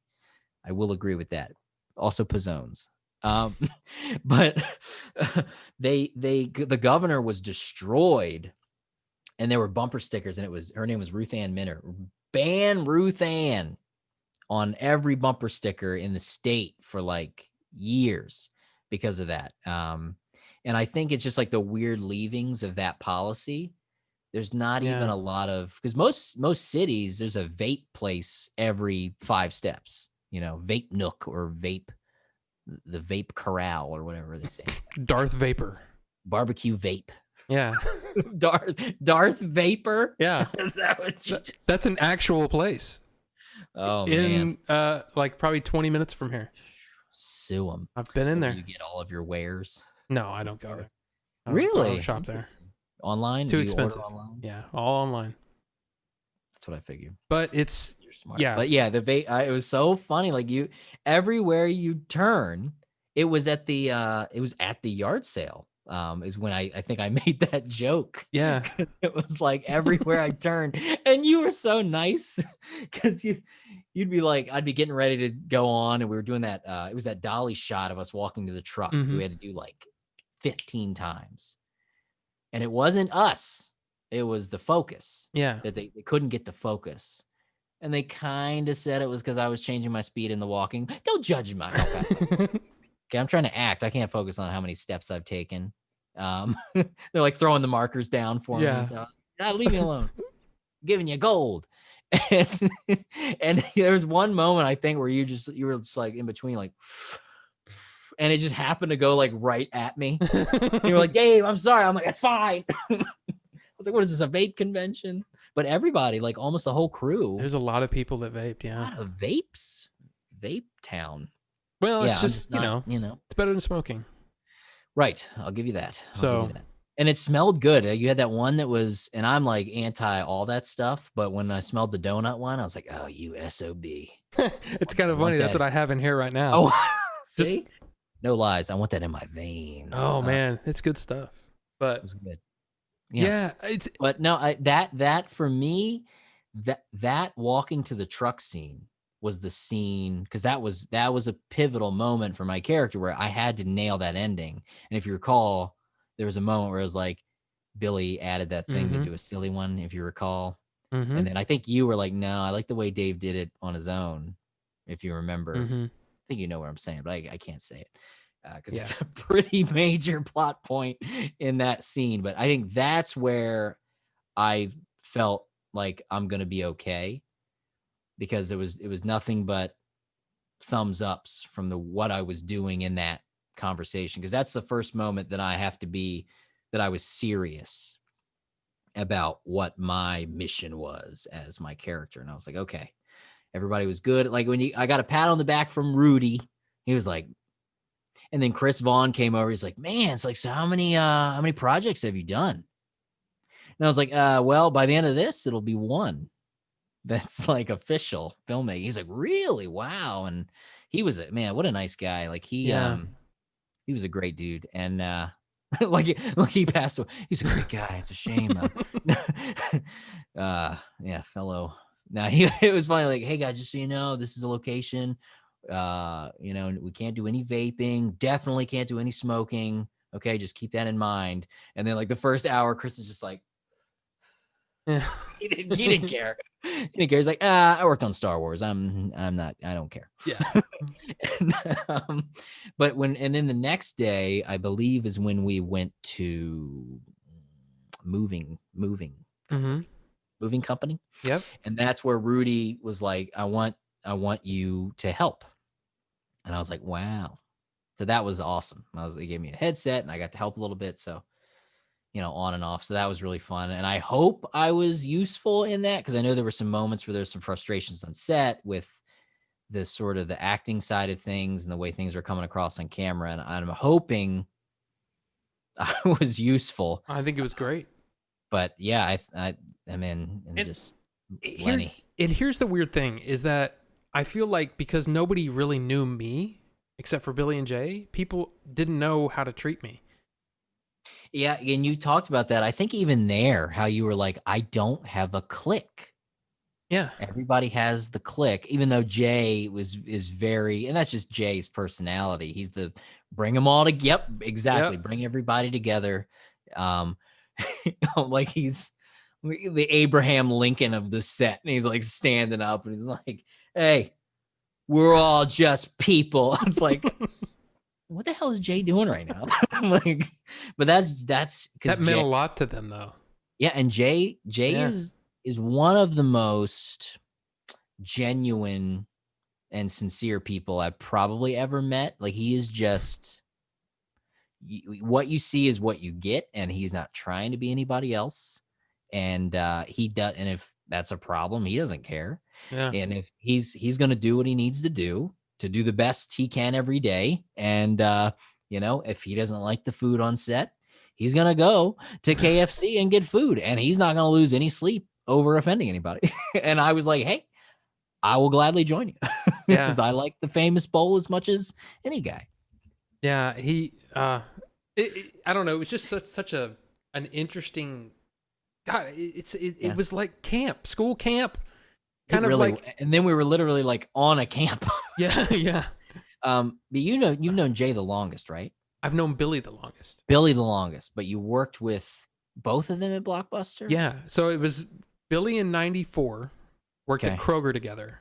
Right. He, Kroger. he That was was the other. 16. Yeah. I Okay. was 18. And then started working at Blockbuster in '97. Jay started soon after, and then Billy came later. So you probably spent more time with Jay, maybe. Is that what I'm thinking of? Maybe that's what I'm You thinking. know, it's weird because there were times when I would go hang out with Jay. This was after the Blockbuster days. I would go hang out with Jay for a while, and then there were times when I would work with Billy. It was weird.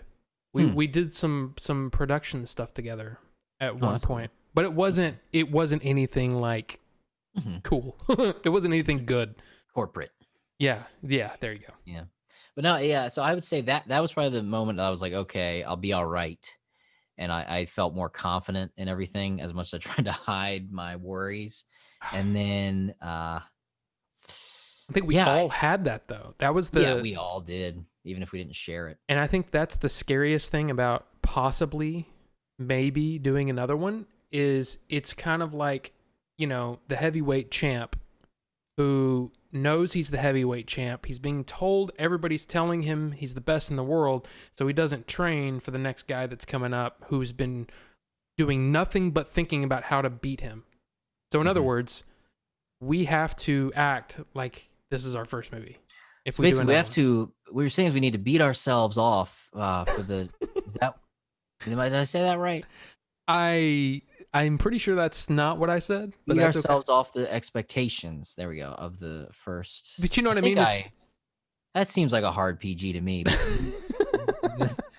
So what we need to hope is that that this is just enough of a failure that we can make the sequel, and then we have no pressure. There you go. Mission accomplished. I don't even know if that's even possible at this point. You know what I was most disappointed about making the movie? What's that? I was most disappointed about how few times you got to go out to eat with us at the after we left set. I know. And I know why, but at the same time, we did get the one dinner. Yeah. At our Lord Chili's. And Savior Chili's. Yeah. Because that's how Leon and I got to talk more, because Leon would come out and we would go eat, and Leon would deal with his hotel that was all the way back near shooting areas, and Billy and I are going the other way, and sometimes with Jay, and I was all over Fort Worth because I would stay with Jay, I would stay with Billy, I'd stayed with Wood. Yeah. I was all over the place. Well, and that's what's funny is the whole thing was I wanted to, but man, my body. Yeah. And it's different. You. Like crew. I mean, we kept saying that too. Like we were constantly, because you think like a Hollywood set, it's this constant like, the celebrities, the actors. Oh, that's so great. And what were we doing the whole time? The whole shoot, we're like, oh, the crew. Oh, the yeah. crew is amazing. Like we were bowing to how much the crew had to deal with, and we're constantly like self-deprecating. It's like, oh man, it's a really tough 12-hour day where 6 hours of it we sat at a picnic table. Yeah. And Jay, I love Jay. Jay loves to beat jokes into the ground. And I don't know how many times he said it, but it was, all right, let's hurry up and wait. Yeah. Yeah. He kept doing that. Boot app. Yeah. which is a you thing. Well, that's true, which is weird. It's weird because everybody thought it was a Jay thing, but it really wasn't. Mm-hmm. Well, let me just say, Roy is dropping a little hint of that in his next episode, which is specifically for you. Yeah. He may or may not be boo dapping at some point. Oh, dude. All right. Yeah, so we'll see how that goes. But it was stressful. Everybody got frustrated with each other at some point. It was literally like going through a 2-year relationship with everybody. Like we all dated for 3 weeks, but it felt like a 2-year thing. Like we all had the when you first start dating somebody and the honeymoon, we all went through the honeymoon phase where everybody loved each other.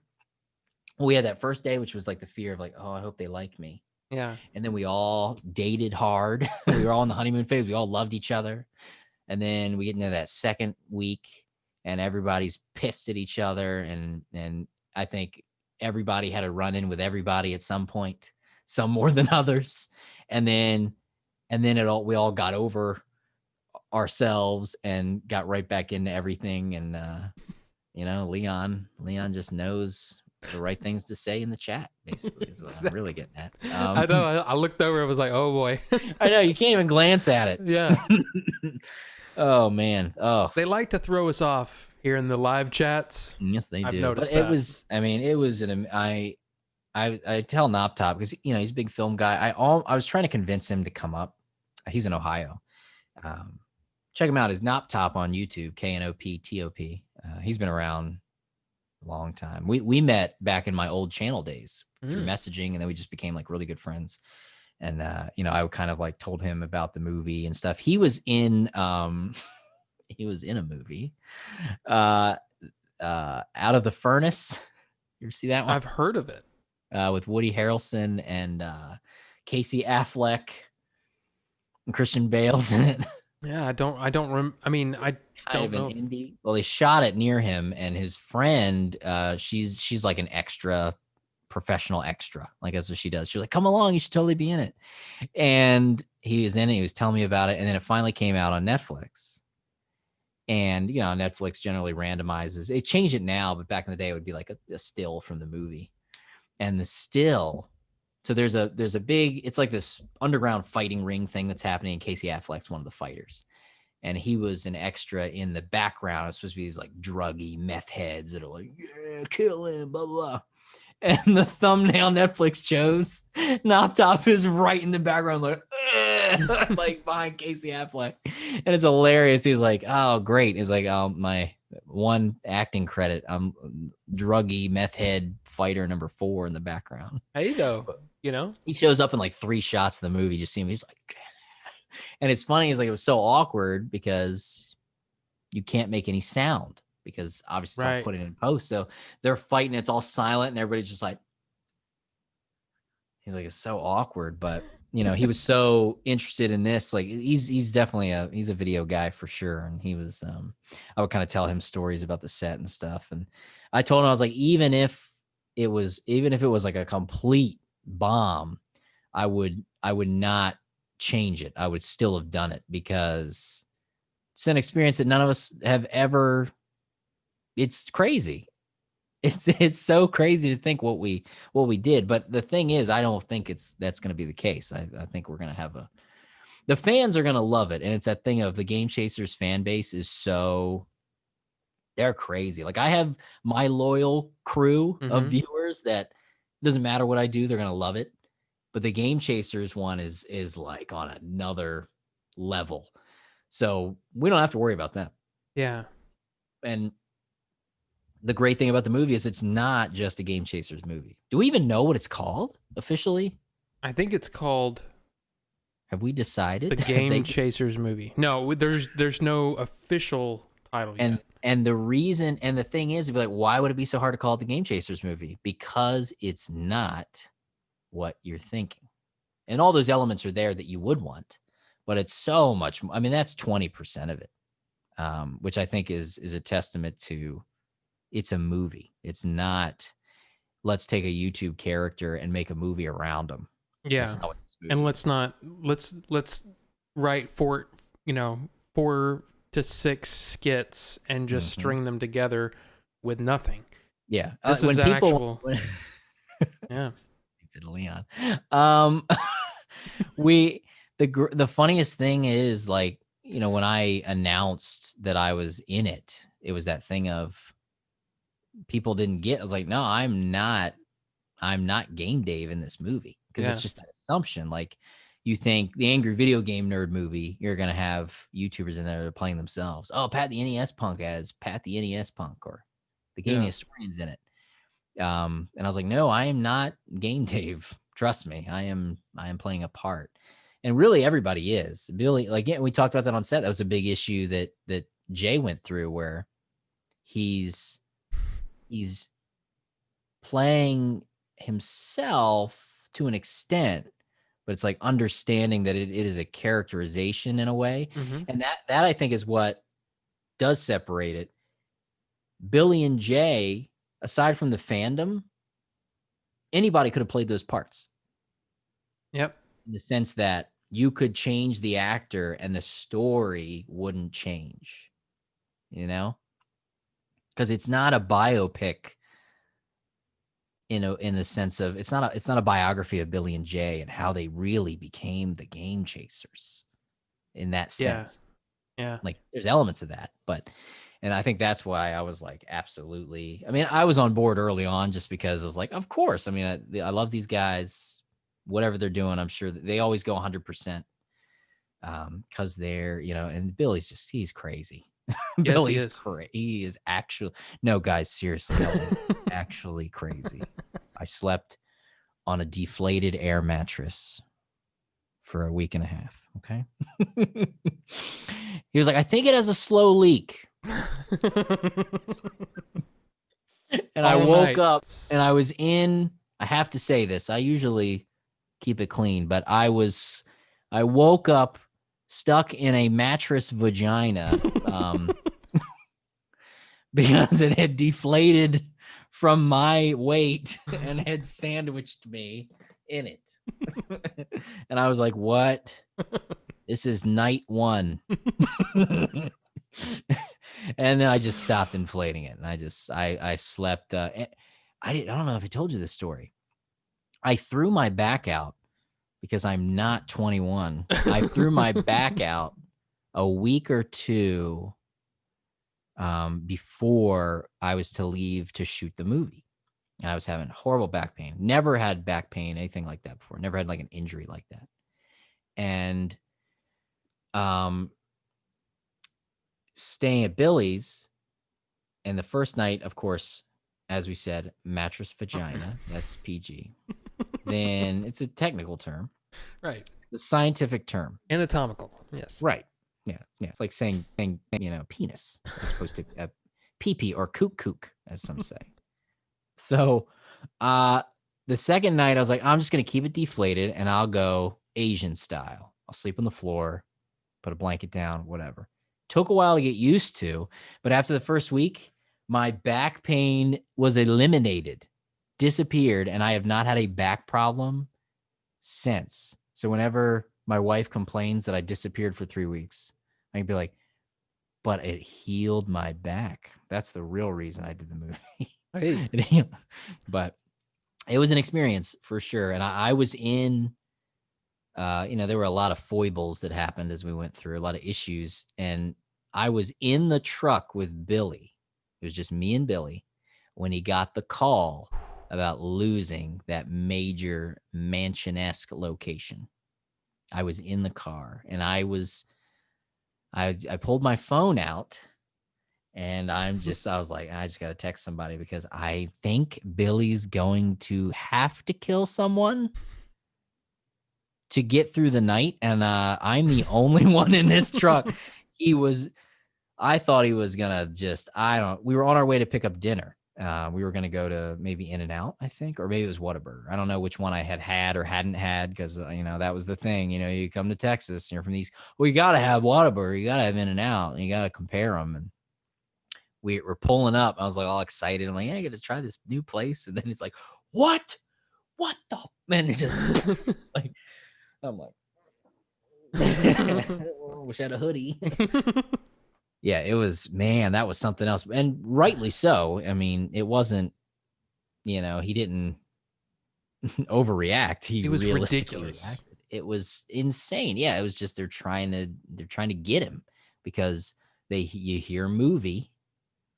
And that's exactly what it was. Because he was so excited. Billy told me the story. He was super excited. He's like, oh, I just want to can I be on set and all this other stuff. And then like Billy said, I think that guy saw his family that weekend. I was explaining. It's like, oh, it's going to be so cool. They're going to come. They're doing a movie at my place. They're like, oh, a movie? That's crazy. How much they giving you? I'm like, oh, well, just blah, blah, blah. And they're like, really? No, you can this is a movie. Stand your ground. They need it. They have to pay it. This is probably why he waited till the day before. Right. we had to shoot. This was like 7:30, 8 o'clock at night. It was And they such call a and yeah, sleazy thing to do. we were supposed to be there for setup at what, 6 a.m.? Yeah. And that was, I think, just us. I don't know when the crew got there. Yeah. And it worked out. It all worked out. It's fine. It's fine. But that night was that was a I scary night. bet. Well, yeah, and I've seen Billy mad. He doesn't go lightly. I know who Bill Bixby is. And you would not like him angry. Ooh. There he goes. Yeah, I felt so bad. Like what a D move for that guy to do that. Like just crazy. I just couldn't. Billy, where were we? Were we going to In-N-Out or Whataburger? Which one was it? Do you remember, or do you just remember blind rage of that day? Because that was yeah. He just blacked out. You know. Plus, coming off of a 12-hour workday, and again, not like me or Eric or Jay, although Jay was doing a lot of other things too, like where a lot of it is waiting. Billy's working constantly. Raising Cane's. What he said. Raising Cane's. Dude, we ate so much of that. It's good. Amazing. And I'm pissed because there are no good chicken tenders in the state of Delaware.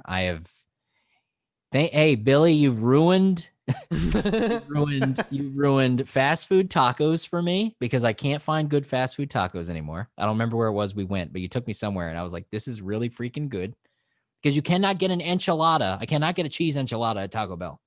But I could wherever Billy took me that one night. It was amazing. And then you ruined burgers for me. And you've ruined any chicken tender. Chick-fil-A is not even good enough anymore. What was the burger? I don't see. Here's the thing. Was it Whataburger or In-N-Out that you liked? I liked them both. And I get the fry thing.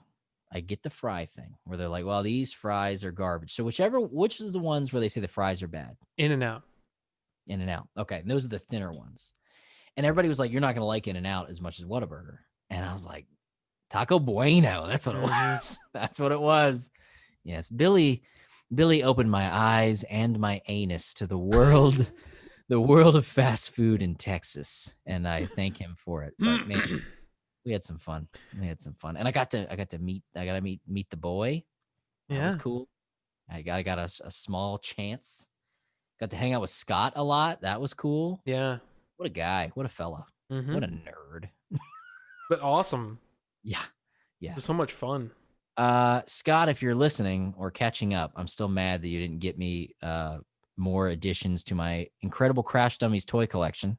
Because he went off to a toy place one of the days we had off. It was like 3 hours away or something. He went to this warehouse of vintage toys. And he was like, they have some Crash Dummies. You mentioned to look for those. I was like, get them. What was so this was something that I think Bucho probably had to go, but he had a question earlier that I wanted to ask. It's a question. It's another one of those questions that I ask anybody that worked on the movie. What was the worst day? Was it the first day? No. I don't think that was the worst. What was the worst day? That was the most worrisome day because I wanted to do good for you, Dad, Billy. I wanted to do good for you, Dad. Am I a real boy, Papa? Oh, Bucho's still here. Okay, good. Oh, Bucho. I just want to be a real boy. It's crazy I can still do that with my voice all these years later. Man, very talented. Nothing digitized. What was the question? No, yeah, that was the most worrisome day because I wanted to do a good job. So it was not bad at all. It was exciting in that butterfly. It felt like I used to feel when I was waiting off stage when I did plays. Every time I did a play, even by my ninth play, I still, when I knew when I was waiting for my cue in the wings and I'm waiting, I would have that feeling, I knew everything was going to be fine. I'd be like, and I'd go out and do it. That's how I felt. After that day, I never felt that again on set, which is interesting that was able to go away.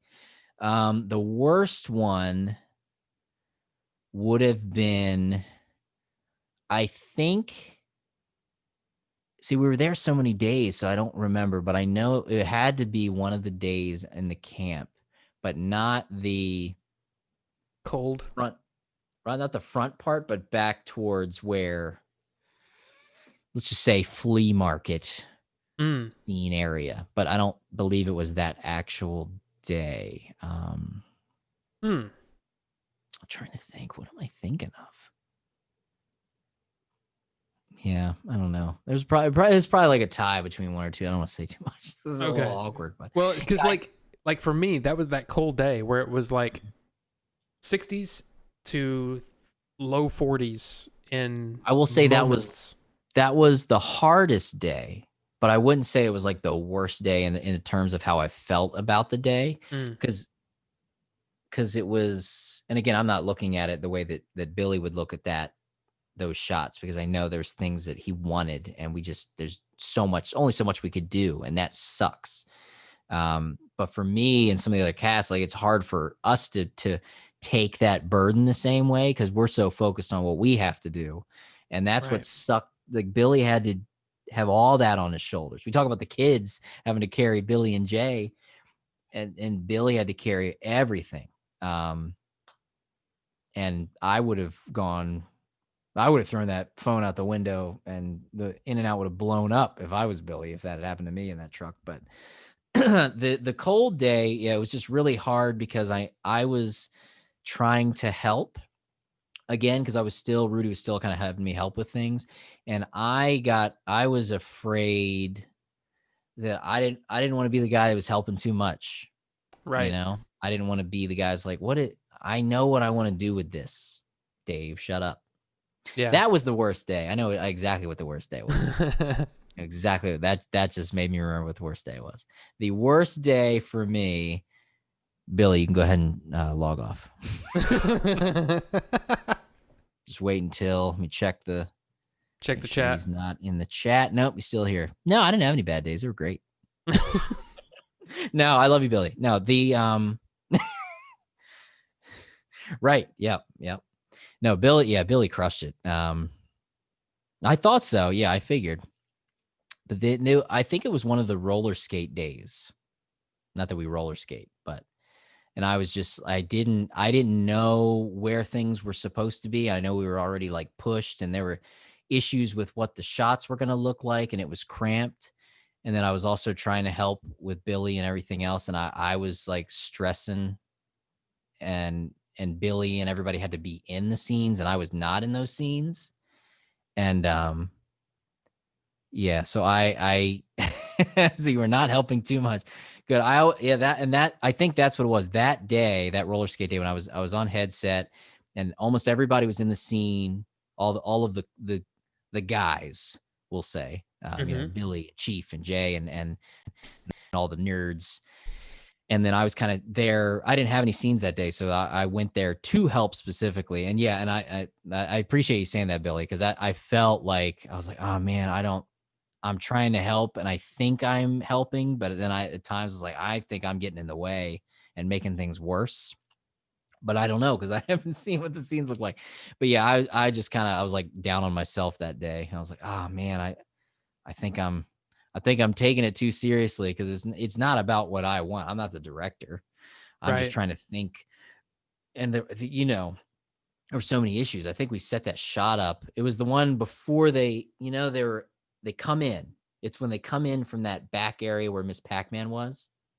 And then it's that transition to we'll say the rink.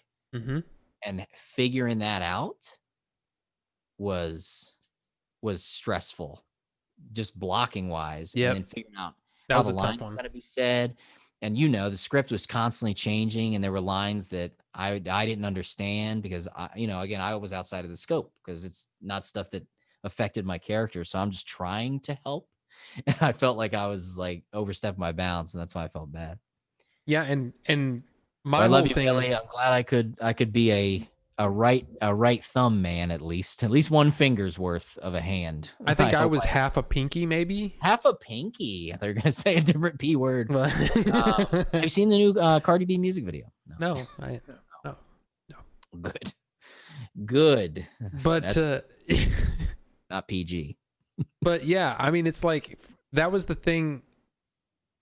I mean, I know that he had to have been like, he had to have been very, very pleased to have you as his sort of almost like, what'd you call it?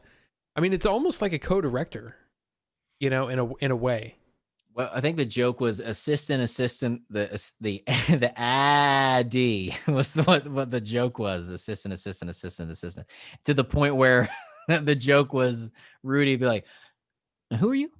Yeah, Because I was like, well, maybe if we do this. I'm sorry, who are you? yeah.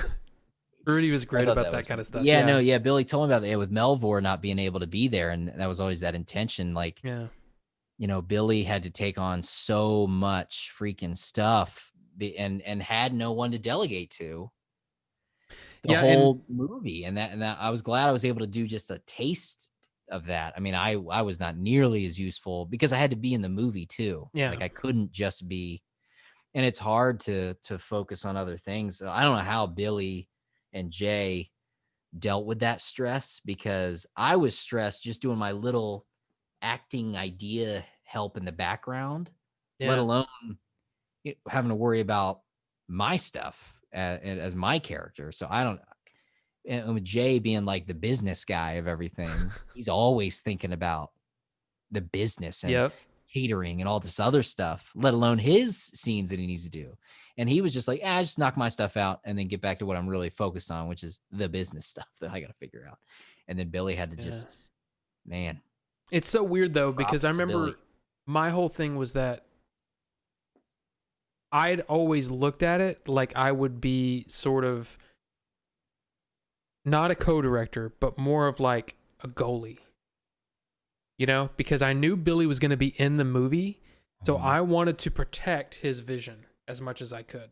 Right. And I think I could tell, like, you could, there was that sense that you were like the backup that Billy needed, in the sense of like, because that's Rudy didn't know Yeah. what the movie was about in that way, because Rudy's looking at it from schedule, technical, what can we do, what we can't do, and how much is it going to cost. Right.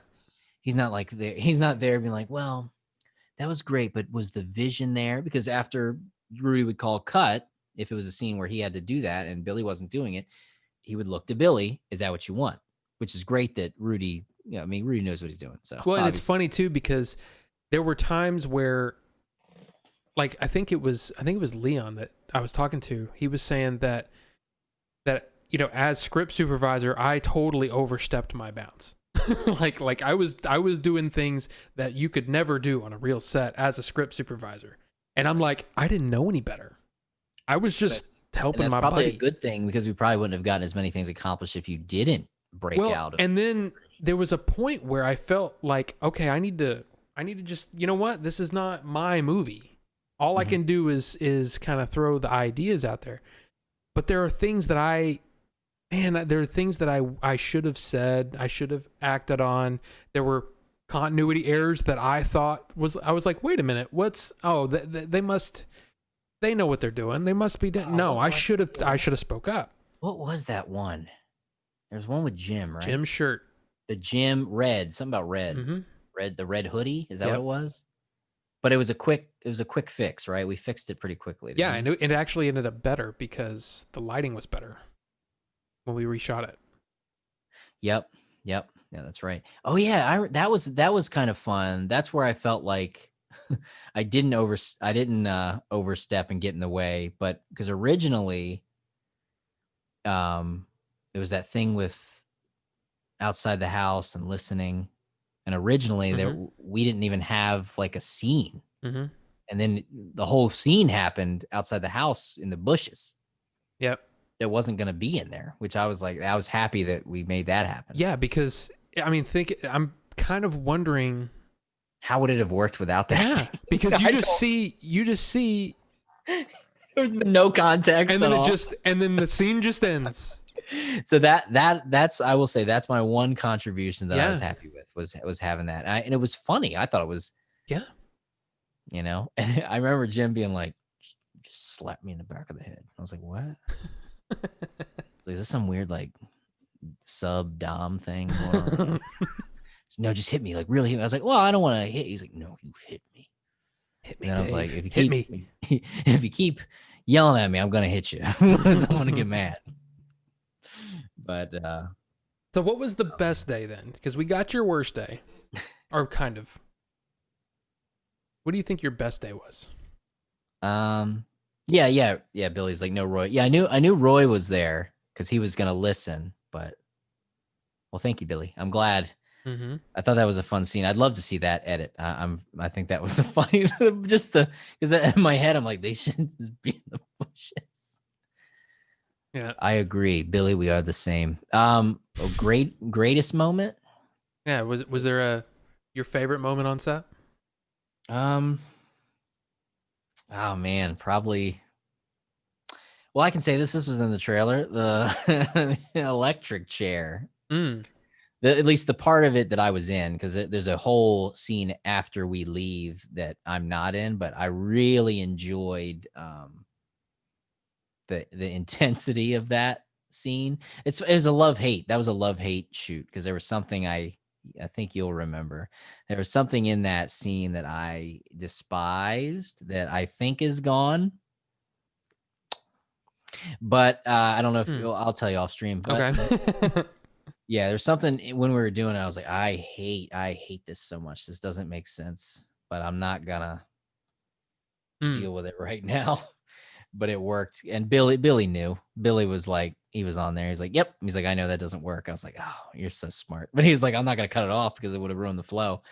But yeah, the intensity of that scene and the back and forth is like the changing point of the relationship that I had with, you know what I mean? And the way that I'm perceived with Roy.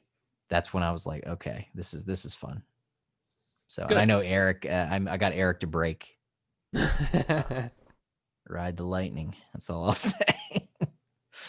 Yeah, no, that was, I really enjoyed that. And it was indoors because I don't like, I was like, Allie, how much sunblock is in this makeup? Because we were outside all day and I cannot afford to be a lobster tomorrow.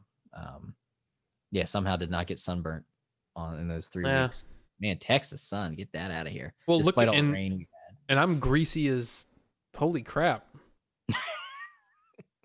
I look red right now. See, I pulled weeds for 30 minutes and I got sunburned today. Well, I mean, gosh, we've gone for over 3 hours now. Whoops. So was that the record? Did we break the record? It might be the Order 42 record is Dave. Wow. But I feel the weird thing about it though is I feel like I could talk to you for hours and hours and hours and hours. Yeah, I feel like is it weird that, I feel like we just kind of got started. Yeah. Like we just touched on, I feel like we touched on a lot of different things. I mean, we obviously talked about there's some juicy tidbits in there, but yeah, there's so much. It was 3 weeks of everyone's lives. Yeah. And then yours and Billy's lives, it's been a part of your lives since November going forward till now. Yeah. You're still dealing with it. And we got to talk about Pizzones. I mean, though Pizzones are now dead to me, rip, because as far as I know, there are no custom Pizzones. I don't want just a big hunk of pepperoni in my pocket. So I got to go back to calzones. Jake the Snake, this is so entertaining to listen to. So psyched for the movie. So are we. Yes. Trust me. We are psyched too. Dave was the WAP. Yeah. Watch that music video after we finish. Okay. Make sure all your age restrictions are turned off. Okay, I'll make sure that happens. But yeah. Guys, thank you for hanging out. Dave, come on. It was a pleasure. It was a pleasure having you on. It was so much fun. Yeah, no, this is great. I'm glad it worked out. Yeah. And of course, anytime. But I mean, you're a busy man, so trying to keep my channel from dying. I get it. But you, of course, you're welcome anytime. Sure. So. Well, yeah. When Ghostbusters Afterlife, we get more info on that. I'll have to be back. Okay, then. That sounds good. Ghostbusters Super Show. Yeah. Well, all right, guys. Thank you for watching, and we'll see you on Wednesday's show where we're gonna wrap up some entertainment news and stuff and things. So, bye guys. Bye, Dave. See ya.